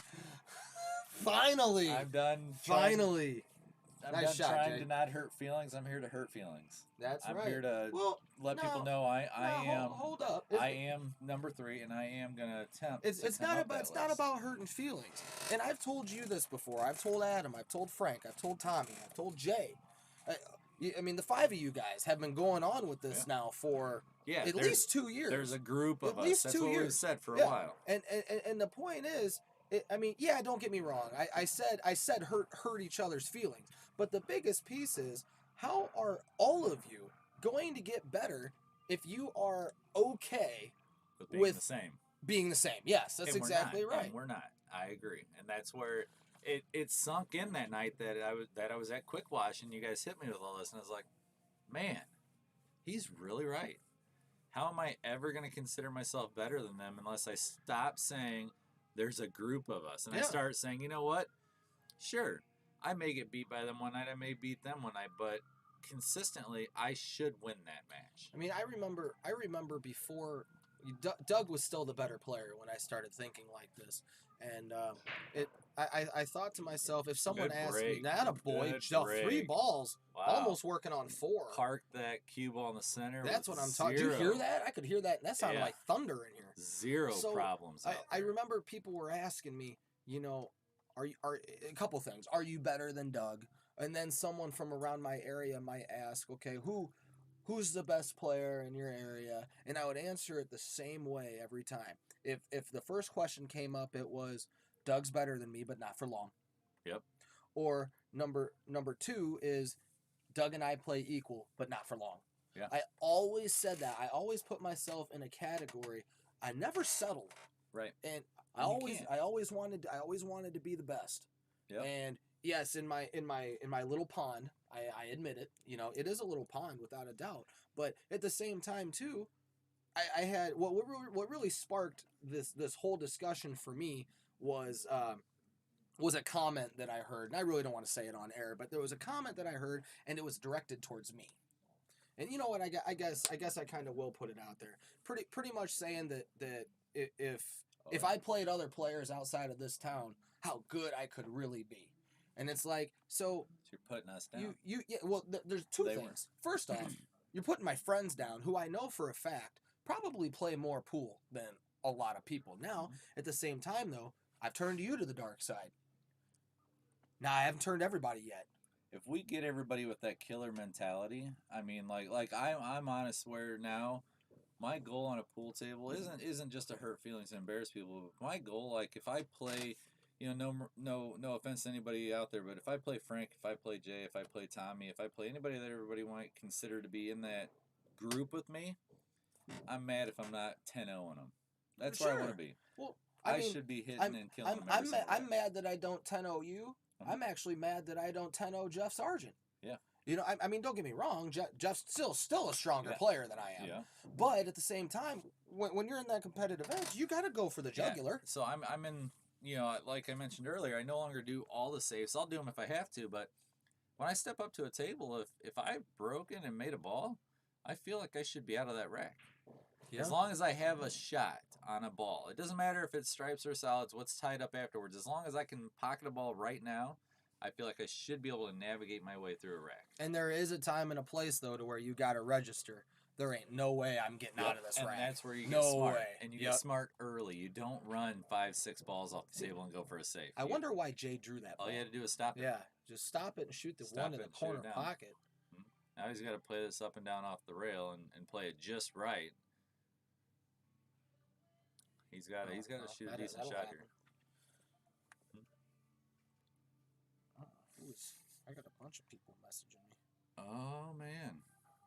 Is he going to come around? He went around. Oh, no. Look out, Getting 15. Big. Uh-oh. Not Getting good. big. Yep, no. All he really had to do was, again, with that one, he didn't have to get fancy. Take it up and down off that top rail and play the 8 in the upper corner, the upper right corner. Says, oh, man.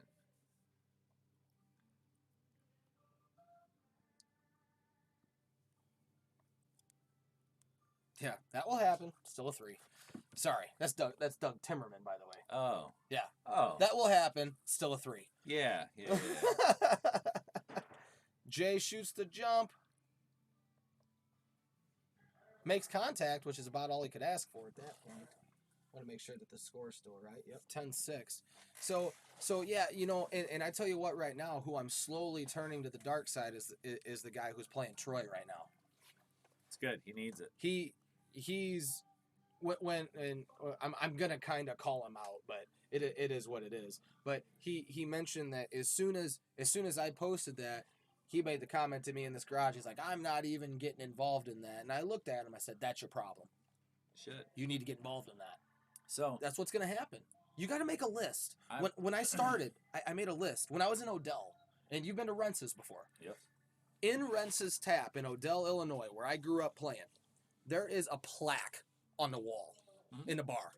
And Rentz's used to run this pool tournament years and years ago, long before I was probably even around. But when I started playing, that tournament, that whoever won that, it was like a plaque of the champions who'd won it. And a mini story as well, Jay is actually on that plaque.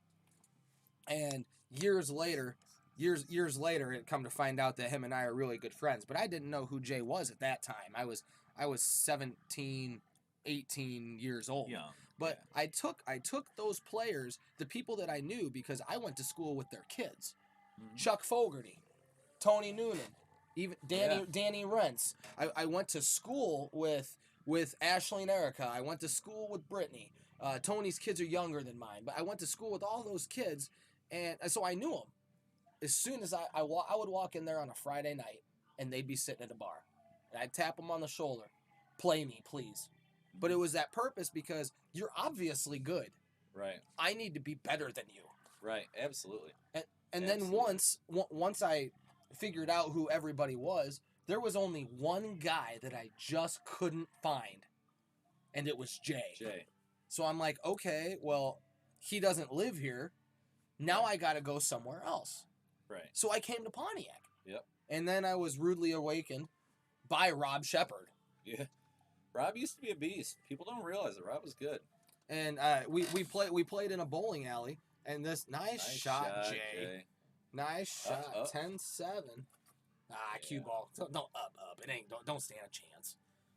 But now we're here, and then I run into some. I meet Jim for the first time. I got Rob. Wilder was in there. Another local, Ron Tickle, came in there. Danny Griggs, Woody. Big one that I'm forgetting. Josh Highland. Highland, yeah. No, that's who I was Josh thinking Highland. of. Yeah, and I tell you what, Josh and I, we fought a lot. But Yep. I got to give a shout out to Josh. Probably none of you even listening to this knows who Josh Highland is because he doesn't even live here anymore. He used to be one of my best friends, by the way, and then he upped and moved away. Yeah, but super truth is, without Josh, I wouldn't have gotten stronger so fast. He was an asshole. Yep. And so was I. Yep. I loved it. And we went back and forth with each other so much, and we played for hundreds and hundreds and hundreds, and he talked so much shit. I couldn't afford to lose to him. I couldn't afford to lose. And I feel like my buddy just texted me yelling at me. I don't know. We'll find out. It was. Oh, maybe not. It was absolutely awesome though, because I don't know if you guys realize this or not, but Eric used to own a leather jacket. Oh boy, here we go! Eric owned a leather jacket, and I remember he walked into the bowling alley, and Highland was there, and I believe the words were, Highland said, "Hey, nice leather jacket," and I believe the words out of your mouth were, "Thanks, you bought it." Yeah. That was in Christmas, and that was at Christmas time. Boy, and the next words out of his mouth were, "Bitch, race to 9 for 100," and I just said, "Okay." What? Oh. Oh yeah. He says he's been trying to quit Dr. Pepper. And he says, "Screw it, I'm drinking a Dr. Pepper." Yep. But yeah, that's exactly what I said, and then I beat him in that set too.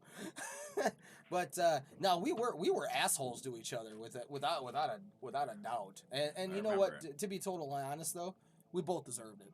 We weren't nice to each other. You guys weren't. No, by any means. It is what it is. You both didn't like each other openly. Truth, yeah. And you guys played each other like you didn't like each other, which was absolutely hilarious from the outside looking in.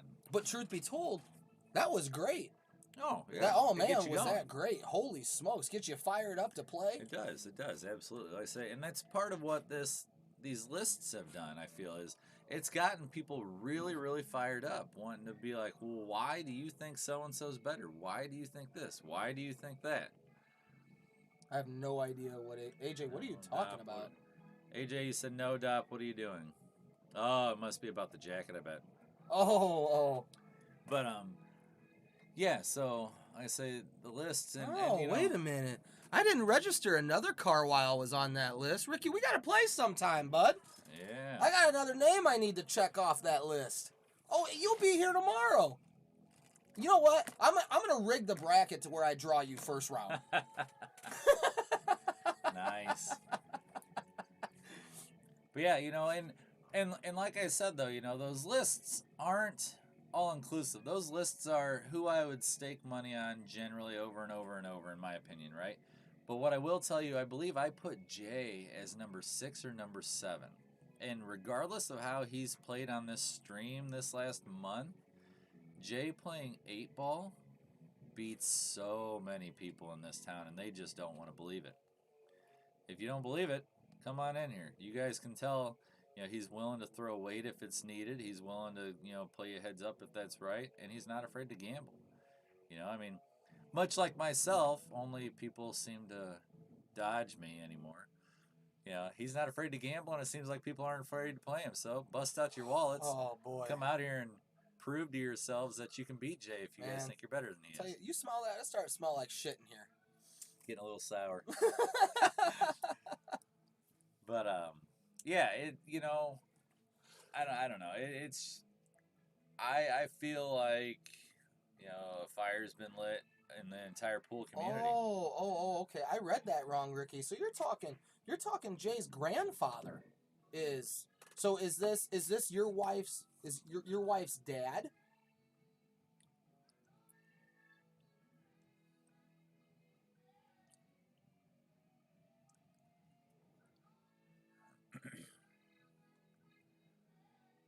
Let's see what he says here. So the cool part about pool, as I'm waiting for that response, the cool part about pool, especially in this town, is it's generational. Yeah. Yeah.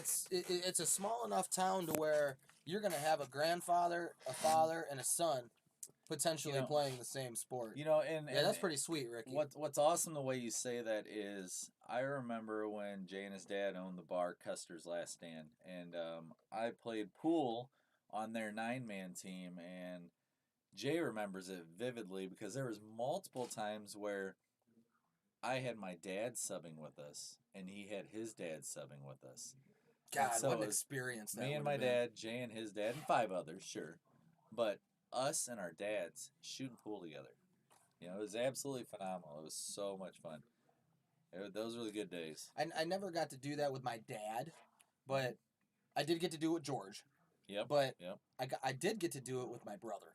Oh, and Troy. With my for those of you who don't know, my brother my brother David's 9 years older than I am. So even though he's not old enough to be my dad, coming up when I was a kid, I got to watch him evolve into an adult when I was still a child. Right. By the time I'm 12, he's 21 years old. So I mean, in that sense, even though he is my brother, he still was kind of like a father figure. And both times that David did shoot with me in the Monday Night League, we won both. Actually, you know what? With George and David on my team, we've won every time. So that's awesome. That's pretty cool. George, for those of you who don't know, was pretty much my father in pool. It's not he's not my real dad, but I owe a lot of my success to him. And Pontiac as a whole, not just the pool community, but Pontiac as a whole, owed a lot to George. He was a great guy to anybody that ever met him. Great ambassador for the game. Thoroughly loved the game. Jay shoots a nice shot. Oh, but don't make it. Yeah, Jay's like, stop. And even if don't make it. Even if you weren't a big pool guy, if you walked into a place and they were playing pool and George was sitting there and you sat down next to him, he had a story for everything. Oh, yeah. He was absolutely. People don't realize how hilarious George truly was. And it'd be funny, to sit there and just listen to some of the comments roll out of his mouth and the looks people give like, are you kidding me? He just said that? Oh, yeah, apparently you don't know George. Great guy. But all right, so that number one George story of all time. Jesus. Of all time. So, thing you got to know about George, good try, Jay. George actually took me to my very first pool tournament outside of Pontiac. He took me to the Windy City Open, which was a very large tournament that was at the closed but now I think reopened Pheasant Run in St. Charles in Illinois. Oh, it's reopened? I think someone did buy it and reopened it. Oh, hopefully next year's state goes back there. Maybe, yeah. Nice. So we're in there, and what eventually this led us to was to a place called Chalk It Up Billiards in Manteno, and George started off taking me places, and I think that it's awesome because it came full circle. Towards the end, when George couldn't drive very well, I took him places. I made sure that he still got to see that pool that he loved, and one of the players that he absolutely loved was Mike Bandy. And I don't know, I'm sure players probably don't know who Mike is who are on the stream, but Mike, legendary pool player in the state of Illinois, road hustler in the 80s, borderline professional player, just an all-around stud pool player. And so I took him because I knew Mike was going to be in a tournament, and he's sitting there and he decides that he wants something to drink. So we go up to the bar. I think I've heard this story. And there is this lady up here who's making a Bloody Mary. Yep, I've heard it. I'm starting to laugh just thinking about it. And she's making a Bloody Mary, and she makes the comment to myself and George that the celery stick that she's where are you going with that she's putting in the Bloody Mary apparently doesn't want to do its job. It was floppy. By do its job, meaning stand up. Yeah, stand up. Yeah. And George says, well, I deal with that problem daily. I deal with that with popsicle sticks and duct tape. Now, for those of you that know George, picture him saying that straight-faced. This lady looked at George. Oh, I had to my walk God. away. And he was totally stoned face. And this girl, her face went from red to white in 2 seconds because an 80-year-old Great try, man, Troy. just made that comment. Now, and I mean, she wasn't young either. She's probably in her 60s. Yeah, But still. an 80-year-old man just plops that off like nobody's business. No thought, no whatsoever. And I just looked at him and I said, George, I can't take you anywhere, and for that reason, I take you everywhere. Yep. and he goes, can I have my Hilarious. Dr. Pepper now, please? That's all he says. Oh, my God. Man, I miss that guy so much. He's given me so many things to laugh about. But yeah, so it had to be an awesome. And I thought he made that. He shot it too hard. Shot it too hard. He shot it too hard. Shoot those that's balls a shot, softer and they fall. That's a shot that I will say, I don't know how many times. And you've probably run it. Well, actually, as a matter of fact, I've watched you miss and I've watched you say it. How many times have we just straight up missed a ball and we blame the fact that we hit it too hard when in all actually reality, we suck and we just missed the damn shot. Just miss it. And we always, when we run through a stage in every pool player's career where we can't admit our faults. Oh, yeah. We can't admit the fact that we missed it. And I personally feel that as soon as you can get past those, that's when you become a better pool player. Yep. When you admit that you're human. I missed plenty of shots. And then all of the sudden, I am human, but that doesn't mean I have to be. No. And then you kind of go on this autopilot, and then you're putting packs on people, and then you miss. And that's just a quick reminder. Hey, you can't make everything. Go sit down until this guy misses, Yeah, But, and so... Oh, nice shot, Troy. Say, and that's exactly, you got to be honest with yourself, and just one of the problems that I struggle with forever that lately I've been working on, and it does show, and hopefully I get Troy's going to play the bank. Look out. You should cut that ball. You drilled it. God, Yeah, you got the bank. But lately I've proven it to myself, and I'm willing, like I say, to prove it to anybody out there. Take every shot 100% serious.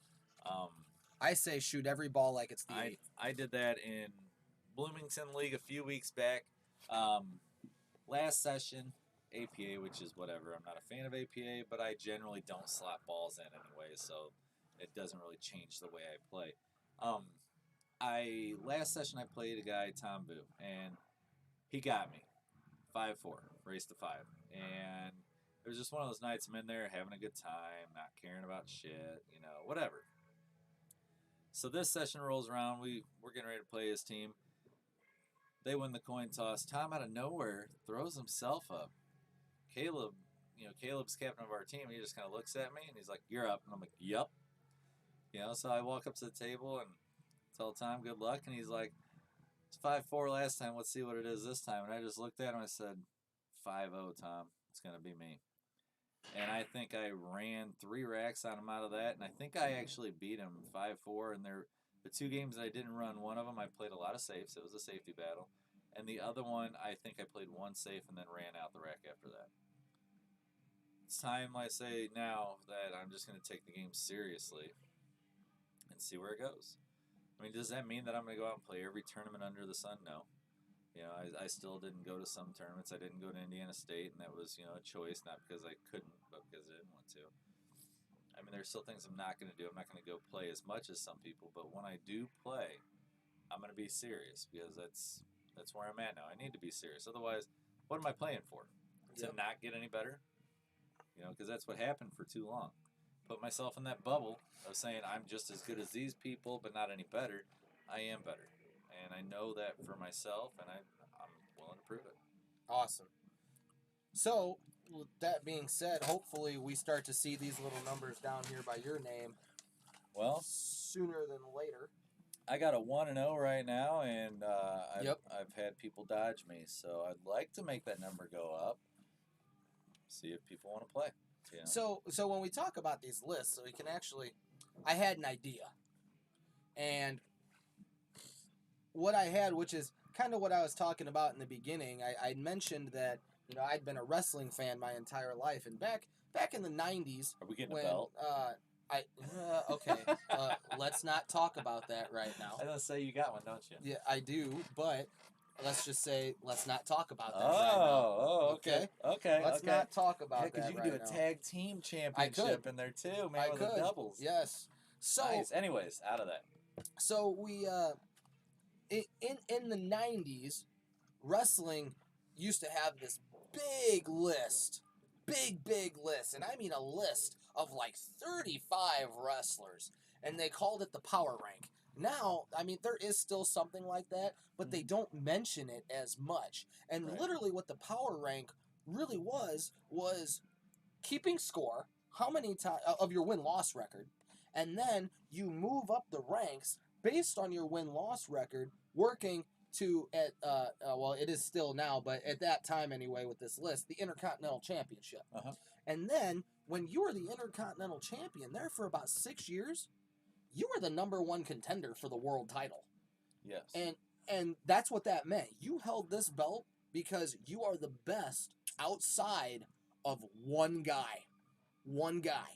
So I remember it. that's what this is for. I would like to get all of these locals in here playing these matches so we can establish this list solely based on a percentage.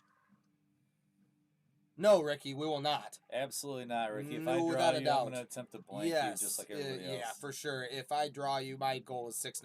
Solely out of respect. Yes. And if you think it's because we're afraid of you, you're right. Yep. Absolutely. Yep. So we had this ranking. So now I really want to see it because personally, we don't necessarily have to play for money, because I know for a fact that if someone calls me on the phone and says, "All right, here's the deal. You're number 1 and I want that spot." We don't got to shoot for any money, but I want to shoot you in a race to 20 so I see what I got. Right. I'm willing to do that. You know, and it's, I mean, don't get me wrong. We could play for money if they wanted to, but we don't have to do that. That number 1 spot, people don't realize, I'm not going to let go of that very easy. Right. I'm not. That means a lot to me. That's a lot of my hard work. People have been talking about that lately, and what people don't realize in these tournaments, you've got everything to gain, and I've got everything to lose. That's the other side of me just simply being number 3. Everybody conceded in their list. Everybody was exactly the same on the fact that Eric is number 1, Doug is number 2. Where people change their minds at is number 3 through 5 or 6, right? That's where I come in. I, along with a few others that I did see their list posted, put myself as number 3. Well, a few others had other people. Great. But the majority of the lists that were posted put myself as number 3. So that puts me on the chopping block. Everybody agrees for number 1 and 2. There's not 100% agreement on number 3. And I'm willing, like I say, to stake my reputation, a little bit of money if that's what it takes, to prove that that's where I belong. If not, start moving up that list even higher, and maybe someday knock off Doug if I can take it serious enough and he chooses not to anymore. Because let's be honest, Doug is an absolute monster, without a doubt. And like I say, when he wants to win, you're simply not going to beat him. But I haven't seen that Doug in a while, and I want to see it again. And if that takes me calling Doug out to play him, I'm down, Dougie. Let's go. Let's do it. Okay. I was wondering. I wasn't gonna say it. I was gonna let you say it. I wasn't gonna say it. Yeah. Now, but here's the thing though. Everybody, and I'm sure you'll agree, can get lucky once. Yeah. How many times is it gonna happen in order for it to stay consistent? That's the big piece. So moving towards there, I feel that in the top 3, and I agree with you because I put it there. I feel the top 3 is correct. Right. You've played Frank already. Yeah. You've played Frank already. Now, the big question is going in to this whole piece, because it seems like, at least for you anyway, you're actually taking this serious. I've heard a lot of people who have said, "Nah, this is dramatic. This is ridiculous. Blah, blah, blah, blah, blah." But in my opinion, if you are someone who finds it dramatic, you don't want to get better. Yep. You know, we've got some people. I'll throw Brian Jason out there. He's pissed. He should be. He didn't make the list. He's pissed. And he's made it very, very clear. Thank you for doing this. This has given me nothing but willpower to beat every single one of you. Good. And he didn't take it personal. Right. I mean, he kind of did, because, I mean, you kind of have to take it personal. You but know, at the same time, yeah. he's like, okay, no one has faith in me. I don't think that's right. So I'm going to come out of the blue, and I'm going to show you just who I am. You know, and I think that's absolutely fantastic. But where I was getting with this, take out Doug for a second.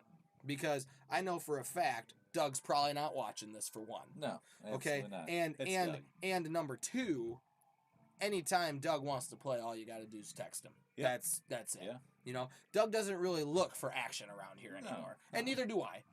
But if you want to play, he's only a phone call away. Yep. Now you got all these other people. You played Frank. Frank knows, and you know, he didn't play well. He didn't play well. And I already told you out there, you didn't either. I didn't play to my potential. No, you played good enough. Good enough to get a big enough lead and then took it easy. You played good enough. So now I guess what I'm saying is we have this list. If there's one person on that list, I'm gonna say on my list, that you feel you have to change the mind of, who is it and when is it happening?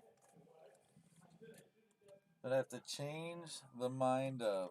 That's a difficult one, because I'll tell you who I feel I need to change the mind of, and I'll tell you who I feel, now that I've beat Frank, is next in line, I think, below me. And so, who I need to change the mind of, Tommy Kruger. Tommy put himself number 3. He's got a lot of people believing that. I'd like to shut those people up. I'd like to just prove why I think I'm better than Tommy. And that. It doesn't stop there, though. Who I feel is next behind me, Chris Wilder. I don't think you're above Chris, Tommy. I think, honestly, Chris is better than you. And it's an honest opinion. It's, again, not a slam. Chris has been playing pool longer. If he wants to show up and play, Chris is really, really strong. Seamus isn't easy. And again, Tommy, easy I mean, 8-ball. Tommy, I mean zero disrespect, buddy. You're a friend of mine, a good friend of mine. On the pool table, though, I want to play you. I want to make that happen. You did get me this year in the race to 10. That's great. Absolutely great. You know, I got you last year. Okay. Let's throw a rubber match down. Race to 20. Playing 8-ball. In the garage on Jay's table. I probably play on it about as much as you do right now. I really haven't been in here playing at all. It doesn't mean I'm not playing, but I haven't been in here playing. I'd like to play. I'd like to see you really come out of your comfort zone and play somebody that you are going to either struggle with or potentially lose against. Because, no offense to the people Tommy's been playing, but Tommy, you are not trying very hard when you're playing some of these guys. You know, and I think that, you know, it needs to be said that you're not going to get any better until you play people above you. That's why, honestly, you know, people don't realize it. The guy that beat Doug, I think his name is Derek Miller. Yeah. I threw a challenge down to him, and he accepted it. We're going to figure out a date and everything, you know. And you know, people might think, oh, he got lucky against Doug. You guys don't know Derek. Derek's a phenomenal shot. You know, I honestly feel I'm the underdog in that one. That's why I want to play it. That match there, I helped set up, and Doug didn't know Derek. They don't know each other. And when Derek threw it out to me, he offered to play me, and I told him, I said, to be honest with you, I personally think that if you played my buddy Doug, it could be 2019 either way. And I think it was 2018. Yeah. Yeah, he's a great shot. And Derek made a stupid out to get out of to win. Right. I mean, he made a super good out. Super good. And for that fact, you know, too, I say I want to play Derek, you know, and see where that goes. And I'll be honest, I'll put it out there. I know he's not listening, so I am going to shoot him a text. I'd love to play Doug. And I don't want to spot. I want to play him heads up. I want to see what he's got, what I got. You know, that's the main thing there. That one there, Troy, you should have caught that ball a little thinner and a little softer and just left the cue ball down there by the top left it's pocket. A safety. You know, but let's see if Jay can roll this one in. I don't think he should fire it. He can just roll it in. Yep. All right. So in the meantime of all this talking, we've found, it looks like Jay's found a stroke. So in the beginning, he was kind of hitting them a little, letting them, not too good. But now he's shooting the length of the table. So now he's starting to make balls. So he's made up the 8-game spot. Yep. Now it's him. Yep, it's 11-8. So now it's just a race to 20. 9-12. So he's down 3-0 in a race to 20. Yep. Bradshaw asked if we played a set, what would be an even spot? 8-ball race to 25. I don't know. I'm gonna let Eric answer that. I hate offering spots. I don't know. Okay, you want me to be a dick? Bradshaw going to 25. Your game is so off and on, man. I'd give you, I don't want to sound like a jerk. I think I'm gonna give you 12 or 13 of those. I think I'm gonna split it in half. So what's fair, Eric? Alternate break. Yeah, I think that's close. It depends, Eric. Who shows up?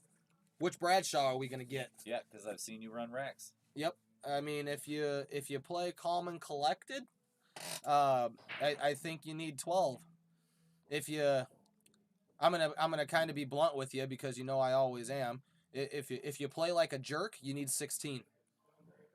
If you don't play with any thought process, I mean, like I said, it just depends at what Bradshaw walks in the door. You're fully capable, but 12 games, alternate break. No, Ray, he's not. He's not for top 10 list, right? Eric's just asking to play. That's all.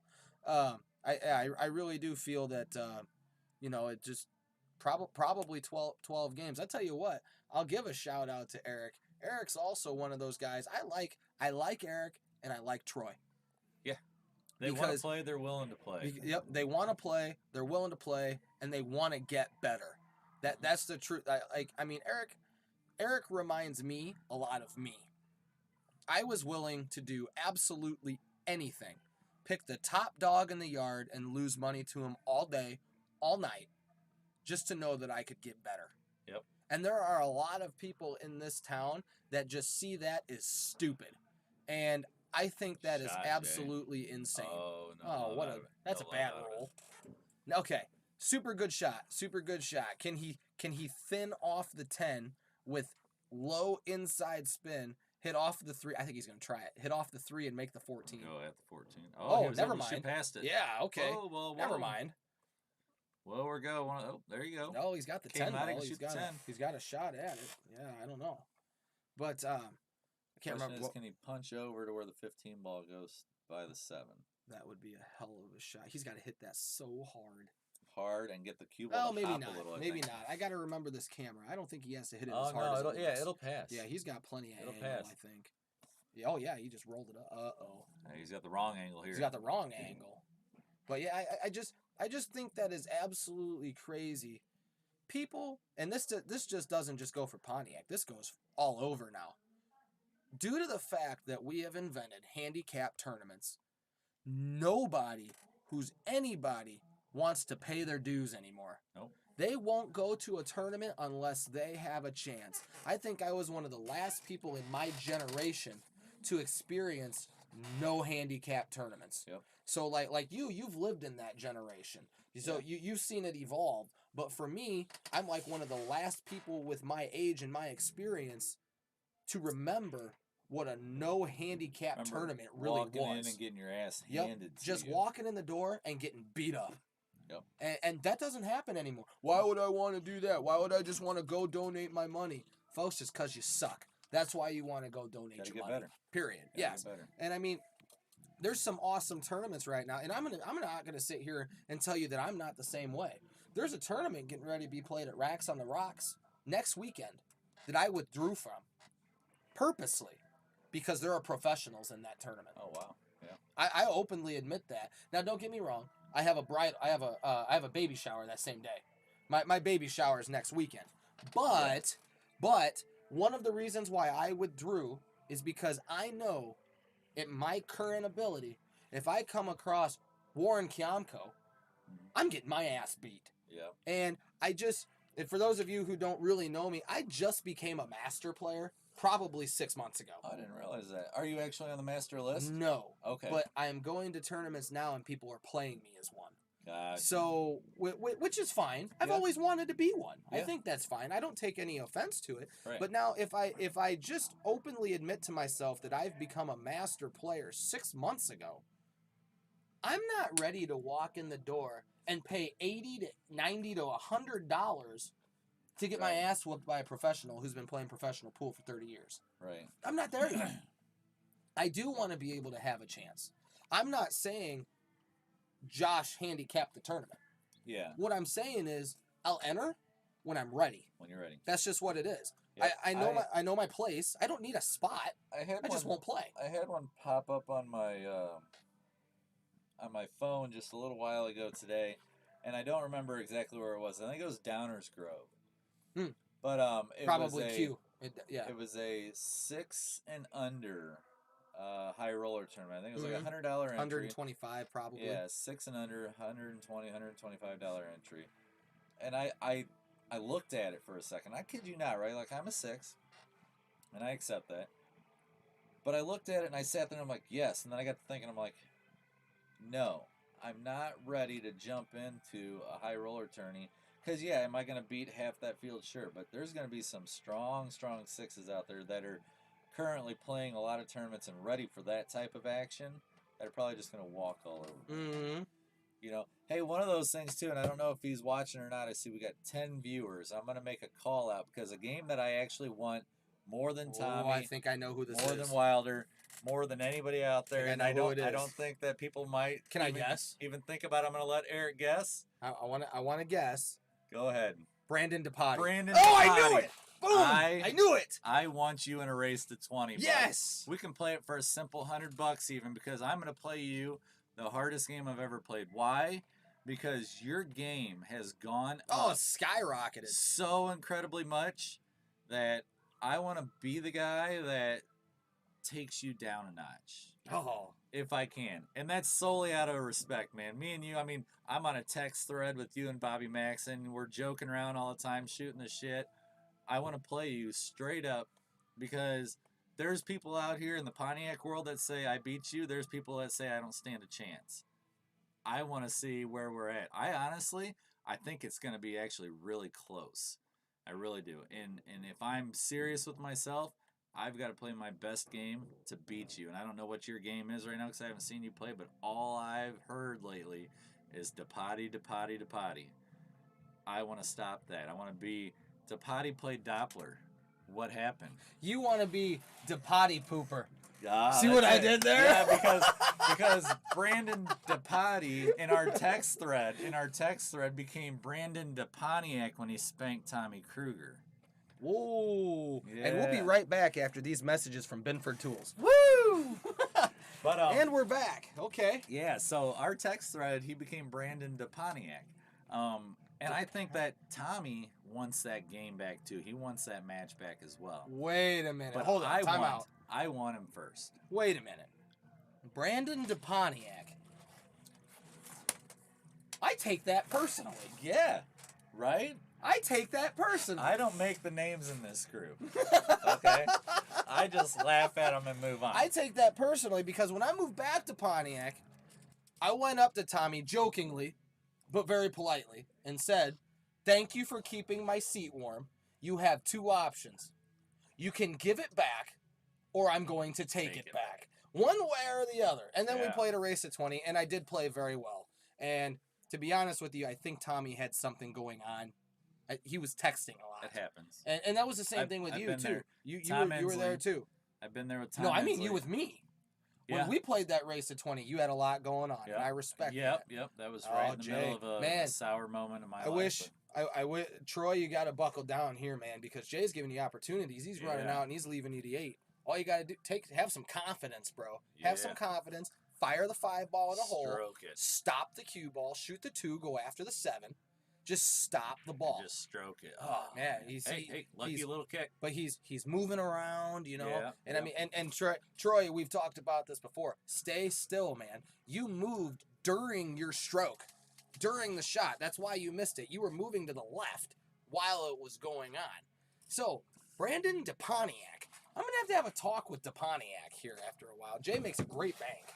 Super To get good out of bank. it. Yeah, just fires it in there. I don't think he might not even stroked it. I'm not entirely sure. So we're according to the score, we're 20 games in, and Troy has been given a lot of opportunity. I got to say that. Jay's playing pretty good, but Troy should not be getting beat by 5 balls with what Jay is doing. He really should. He still could be getting out of line and maybe Yep. losing by 2, but it shouldn't. The balls on the table aren't reflecting the ability. Right. That's true. Right. That's truly going on. So you want DePotty, I want Depati. and you want Kruger, Yep. And I want Doug. and you want Doug. So these are 3 matches that we could potentially look forward to in the next 12 weeks. Yeah. Potentially. Absolutely. That's fantastic. Now, and I hope again this is just talk. Doppler's in here with me, and he's saying he's ready. He's ready to finally prove himself. He's gotten out of I call it the circle of death. And this is completely sober, Doppler. I'm not in here spewing shit. Nope. I've had 1 Busch Light the entire time I've been sitting here.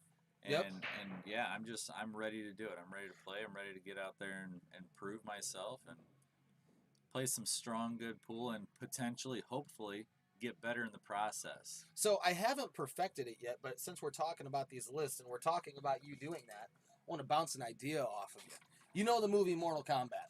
Yep. Okay. Now, in the early 90s when Mortal Kombat came out, actually the game came out first. Right. The movie was created from the franchise I game. had the game on Sega. Right. Yeah. So you already know basically what it is. It's a ladder style tournament. Yep. Okay. Yeah. Hold that thought really quick. Well, you're good. I want to see what this is. Oh, never mind. So it's a ladder style tournament. If you lose, game's over. But if you keep winning, you keep advancing all the way up. And what I thought about doing was taking like a day and making a Mortal Kombat pool tournament. Listen to it. Now listen to the style, right? So let's take you for an example. Yeah. You get 10 people. Okay, we start at 5 a.m. Mm-hmm. We start off something small. Okay. Races to 3 for $5. Okay, now there are some, in case, if you play bad, some of these guys might not even get the chance to play. But they're all here. Race to 3 for $5. First 2 guys you beat, you're $10 up. Yeah. Now, it's a race to 4 for $10 for the next 2 guys. But now here's the catch. If you lose all of your money. Go back down. And the person who beats you gets all that money. The other guys don't get their money back because they lost. So, how do you determine where those people are at on the ladder? That's a good question. I said I haven't perfected it yet, but here's what I do know. The person who beats you starts their combat ladder. Yeah. It could be something with a group of us that we could do all day. Yeah. We've got 2 tables in here. We could start 2 ladder tournaments, and we could run them all day. It'd be a lot of fun. Someone could lose a bunch of money. Yeah. Everyone could lose a little money, and one person could win a lot of money. Win a lot. But so as it's going up, so let's just say we set up this ladder, and let's just say we use the list as an example. Okay, so that means number 10 on my list was Rob Shepard. Yep. So Rob Shepard walks in the door, and he starts his ladder tournament. And then as he goes all the way up, okay, so say he meets me in the finals. He goes through everybody else, and Rob has accumulated $250. Right. So we play for $250. Because I'm at the top and he's come all the way up, we treat it like a double elimination tournament. In order for me to win, I have to beat Rob twice. But if Rob beats me once, he wins. He wins. Yeah, that'd be a lot of fun. And I mean, we don't got to play for that kind of money. But Right. I mean, my original thought was, okay, let's play as you make money. The person in front has to match that as it goes all the way up. So then, I mean, your ladder might end with Frank Polium. Yeah. Well, if you've won $350, you got to play Frank a race to 15 for $350. $350. And Frank's got to beat you twice. Now, I don't know if he'd take those odds. That's a lot of pool, especially if it goes 15-14. You never know. That's a lot of freaking pool. It is, or it could be very little.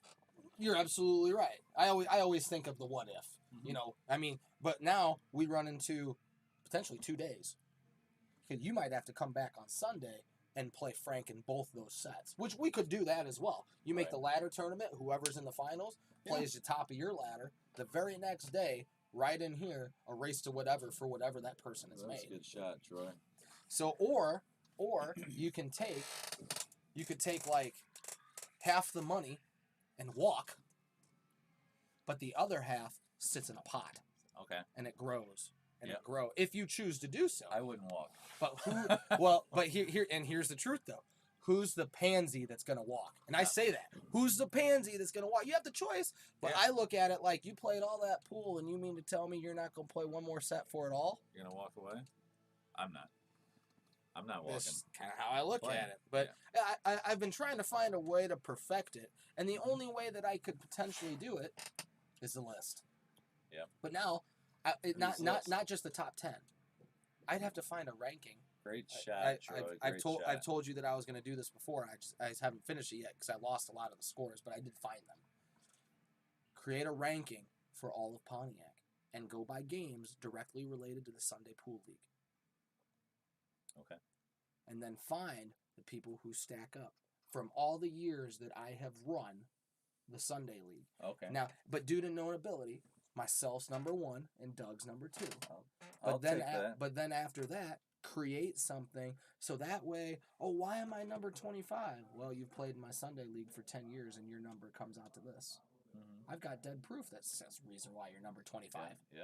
So now the cool part of that though is you're gonna run into some names that aren't even being considered potentially. Mm-hmm. You know, you're gonna see some random names out there, like one that begins with a Bob and ends in a Nodine. Mm-hmm. You know, who I don't know, Bob, if you're probably never ever watching one of these, but I don't know if Bob's been shooting at all. Bob was a guy that I just started hearing his name a month ago. That was a guy that I honestly when I started playing Pontiac pool, I learned so much from my dad and everything else, you know, and this guy come up to me one day and he's like, "Why'd you do that?" And I told him, I said, "Well, this is why." He's like, "Do this." And then next shot, "Why'd you do that?" And I told him, he's like, "Okay, smart." Next shot, "Why'd you do that one?" And so he did that for like 2 games straight on me. He's like, "I want to show you some things because your stroke is there, your shot is there. I just think you're taking the wrong approach." And I tell you what, after listening to him on some stuff, that guy has a ton of knowledge, and he can move the cue ball around very well. Super smart player. So I know he quit for a shoulder injury for a little while, but he lives in Sullivan, Illinois now. Okay. And he's been making the drive to Clinton and playing in their Friday night 9-ball tournament. I just saw that he plays. Nice shot, Troy. Wow. Come with another one, buddy. Oh, man. Come with another one. Off the point and winds up leaving himself almost an impossible bank. Yep. Come with another good shot. He's going to call it in the side. Have to slant. It's 1,000 miles an hour with 1,000,000 times the left-hand spin. What he's got to actually jack up. He's got to jump the cue ball up in the air. He's gonna double hit this ball. If he goes anywhere remotely close to making this ball, it's gonna double hit the cue ball. Well, if you take there's a shot where if you put the cue ball on the spot and the 8-ball a ball away from that diamond that it's next to, you play left, bottom, hard, straight into it, and it'll hold it. Oh no! Oh man, which is exactly what he tried. Did. Yeah, the he tried to shot. hold it. Yeah. Yep. There's and then he winds up with the Efren shot. Oh man, that's a bummer. That's a bummer. Great attempt. You hit the inside of that point to get it to go over there. You were millimeters off from dropping that 8-ball on the side. Great attempt, Troy. Great attempt, buddy. Man. But yeah, Bob was a... But you know, to be honest with you, what I would do, if you haven't played in the league for so long, I would pull you. So, but now on the other hand, though, let's say if McCaleb moved back. Yeah. If McCaleb moved back, as soon as he rejoined the league, wham, his stats become active again. Okay, yeah. So that way, you know, well, Bob's number 7, but Bob hasn't played around here in 7 years. So Right. what are you going to go? Oh, you can drive all the way to Sullivan to play Bob? Yeah. No, that's not going to happen. Yeah. No, Let's bring out some of the legends. Like, get Manny back here on a table. If Manny would touch a pool table. That'd be freaking awesome. Manny Mossberger. Oh, man, was he good. Yeah, so the last time I actually talked to Manny Mossberger wasn't even on a pool table. It was on a golf course. Yep. We went golfing together. Yeah. I saw Manny not too long ago, and nice break, Jay. Don't get kicked in the side. Man, he tried, made 2 balls on the break. Last time I saw Manny, ironically, was not at a golf course. I actually saw him in a pool room. He drove to Peoria to watch a big tournament at Racks on the Rocks, and I literally bumped into him. Oh, wow. Literally. I turn around and I go, Manny! And he goes, Eric. I'm like, what are you doing here? You don't even play pool anymore. He's like, well, I thought about it for about 20 seconds. That was enough time for me to drive here. Yeah. It's good to see a lot of people. I believe he told me his eyesight went, and that's when he kind of quit playing. Yeah, he was one of those guys where his eyesight totally disappeared. All right, Troy, here's your chance. Jay's talking to himself. Go for the jugular. Yes, you gotta, and you've been playing good. You just haven't been playing great. So now's the time you got to take your time. You got to start putting these balls in the hole because you got Jay Jay's got Jay talking to himself. And if you're not putting them in the hole, friendly advice, right? If you're not putting them in the hole, you tie him up tight, stupid definitely. tight. Because now's the point where you want to make it count, right? And this is what I went back to, like when I said earlier when I played Eric, you got him mad, you got him talking to himself. So if you're not going to make the ball, stick him so hard that he's so mad that he missed that ball before and left you the ability to stick him. But you can't stick yourself. True. Can't stick yourself. Yep, that kind of hurts. Yep, that doesn't. And unfortunately for Troy right now, he's left himself with the only ball that's given him some faith in the rack. Yep. Is he shooting the combo? No, he's going for No, a he's save. gonna foul. Oh, whew, I thought he was gonna foul. He got there though. Yeah, I mean he not terrible. Left Jay with one really possible shot to shoot if he wants to be offensive. So well, and in my opinion, he should be. He's made back the spot. He's down 1 game. Yep. You fire that 9 ball. Yep. No questions asked. 100%. And I mean fire. I think he blasts that. You should blast that ball. Comes up short. Yep. But again, man, talking to himself. He will not just he's talking to himself, he's got a chance here though. I mean, Troy's just got to roll his 4 ball in, come out, leave yourself the window between the 9 and 10. I think for that 5 ball. That's the shot I'm taking. That's a good shot. Leave yourself in the window of the 9 and 10. I think he goes for the 7. Yeah, I think he's gonna go for the 7. Which stop ball. Yeah, he's got a chance. Great angle to just draw back into that. Take your time area. And stroke that ball good. Get past the side pocket. Yep, and then you should be golden. Take your time, Troy. This is your moment, like Eric said, to just really put it on him. And you know what? With the way the table plays, he might have actually gotten 2 straight. I think if he snap draws that ball, it bounces into the 9. If he snaps he's not it's playing gonna go a draw into the shot. 9. It doesn't look like. Oh, he's on the bottom part of the ball. Yeah, he was trying to stun it over there. Yeah. Yep. Missed the shot. Man, listening to our conversation, I'm pumped to watch you play people. I'm ready. I'm hoping people take this serious because I would love to see, like I told you, you guys aren't bums. Nope. You know, and I take that personally. Mm-hmm. And to anyone in this town too. I know I'm kind of talking like an ass right now, but I'm not at the same time. If you want help, I will help you. You know, now don't get me wrong, I'm a licensed instructor for a reason. But if you want help, just so you know, you got somebody here that, I mean, I'm sorry, you find anybody else that's going to offer $15 an hour, go with them. Right. With the knowledge that I have, you find anybody that's going to do that, go ahead. Whatever. Yep. That's fine.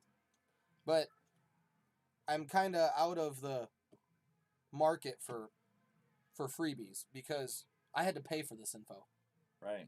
Whether if it was in a tournament, whether if it was going to see Mark Wilson, Mhm. well, I had to pay for it. Yep. And I truly feel too. There's some people who I know haven't gone to me because they don't want to pay, but it's like, why wouldn't you?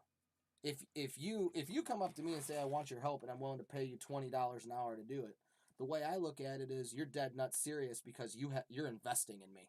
Right. And you're investing in yourself. Right. If you just come up and say, hey, I don't really want to pay you, but can you give me a 5-minute speech on this? you're First not- off, I'm going to say no. Yeah, but at that point, you're not really putting any effort into it. Yeah, you don't care. What's on the line? Yeah, you don't care. That's just anytime I've been willing to give people money. Well, actually, there was an instance where I gave a guy a lesson from Kankakee. He came to see me and we talked. I learned something from him. I charged him $50 less because I learned something from him. And he looked at me and goes, I don't need a discount. I said, I never said you did. Right. You taught me something. Your time should be valued just as much as mine. Right. Now, you tell me Jay. You've gotten more out of me than I feel I have you. So yes, I would still like to be paid for my time. But there is no way I'm going to charge you the same amount of money, right? Because I got something out of it. So I think I was charging him $150. I wound up charging him $100. So good deal. What's that say? Great natural teacher. I will agree to push your respect. Well, thank you, Eric. Bradshaw, do you need a straw? Just checking. When you go down there, you can come up for air sometime. Ricky, no, I'm just kidding. Actually, Eric, you're dead nuts right. Eric's game and his willingness to give and help is tremendous. So, Ricky, I've learned a lot through the years from Eric, and I haven't paid for it. I'm one of those guys. Sorry, Eric. No, I'll listen. You're talking about me. I'll listen. Go ahead. Yeah. Eric has actually taught me a lot of stuff, and it's not generally a, hey, how do I do this? I mean, which I do sometimes when we're in the garage and we're shooting them. And then after the shot, after the fact, I'll shoot the shot, I'll play the game out, and then I'll set it up and say, hey, did I fuck up? And I'll be like, this is what I would have done. But just hearing that, too, look out. tells me, okay, I did fuck up. I did it wrong, and just the knowledge. Like I say, do I have years on Eric playing? Yes. You do. But the knowledge of the game that he has through the training and the schools and the classes and everything else that he's done, it surpasses me. So I often look to Eric for answers on stuff. They're going to take another break. All right, they're going to take a break, so it's a good opportunity to answer this. So, actually, whoa, hold on a second. That's what I thought.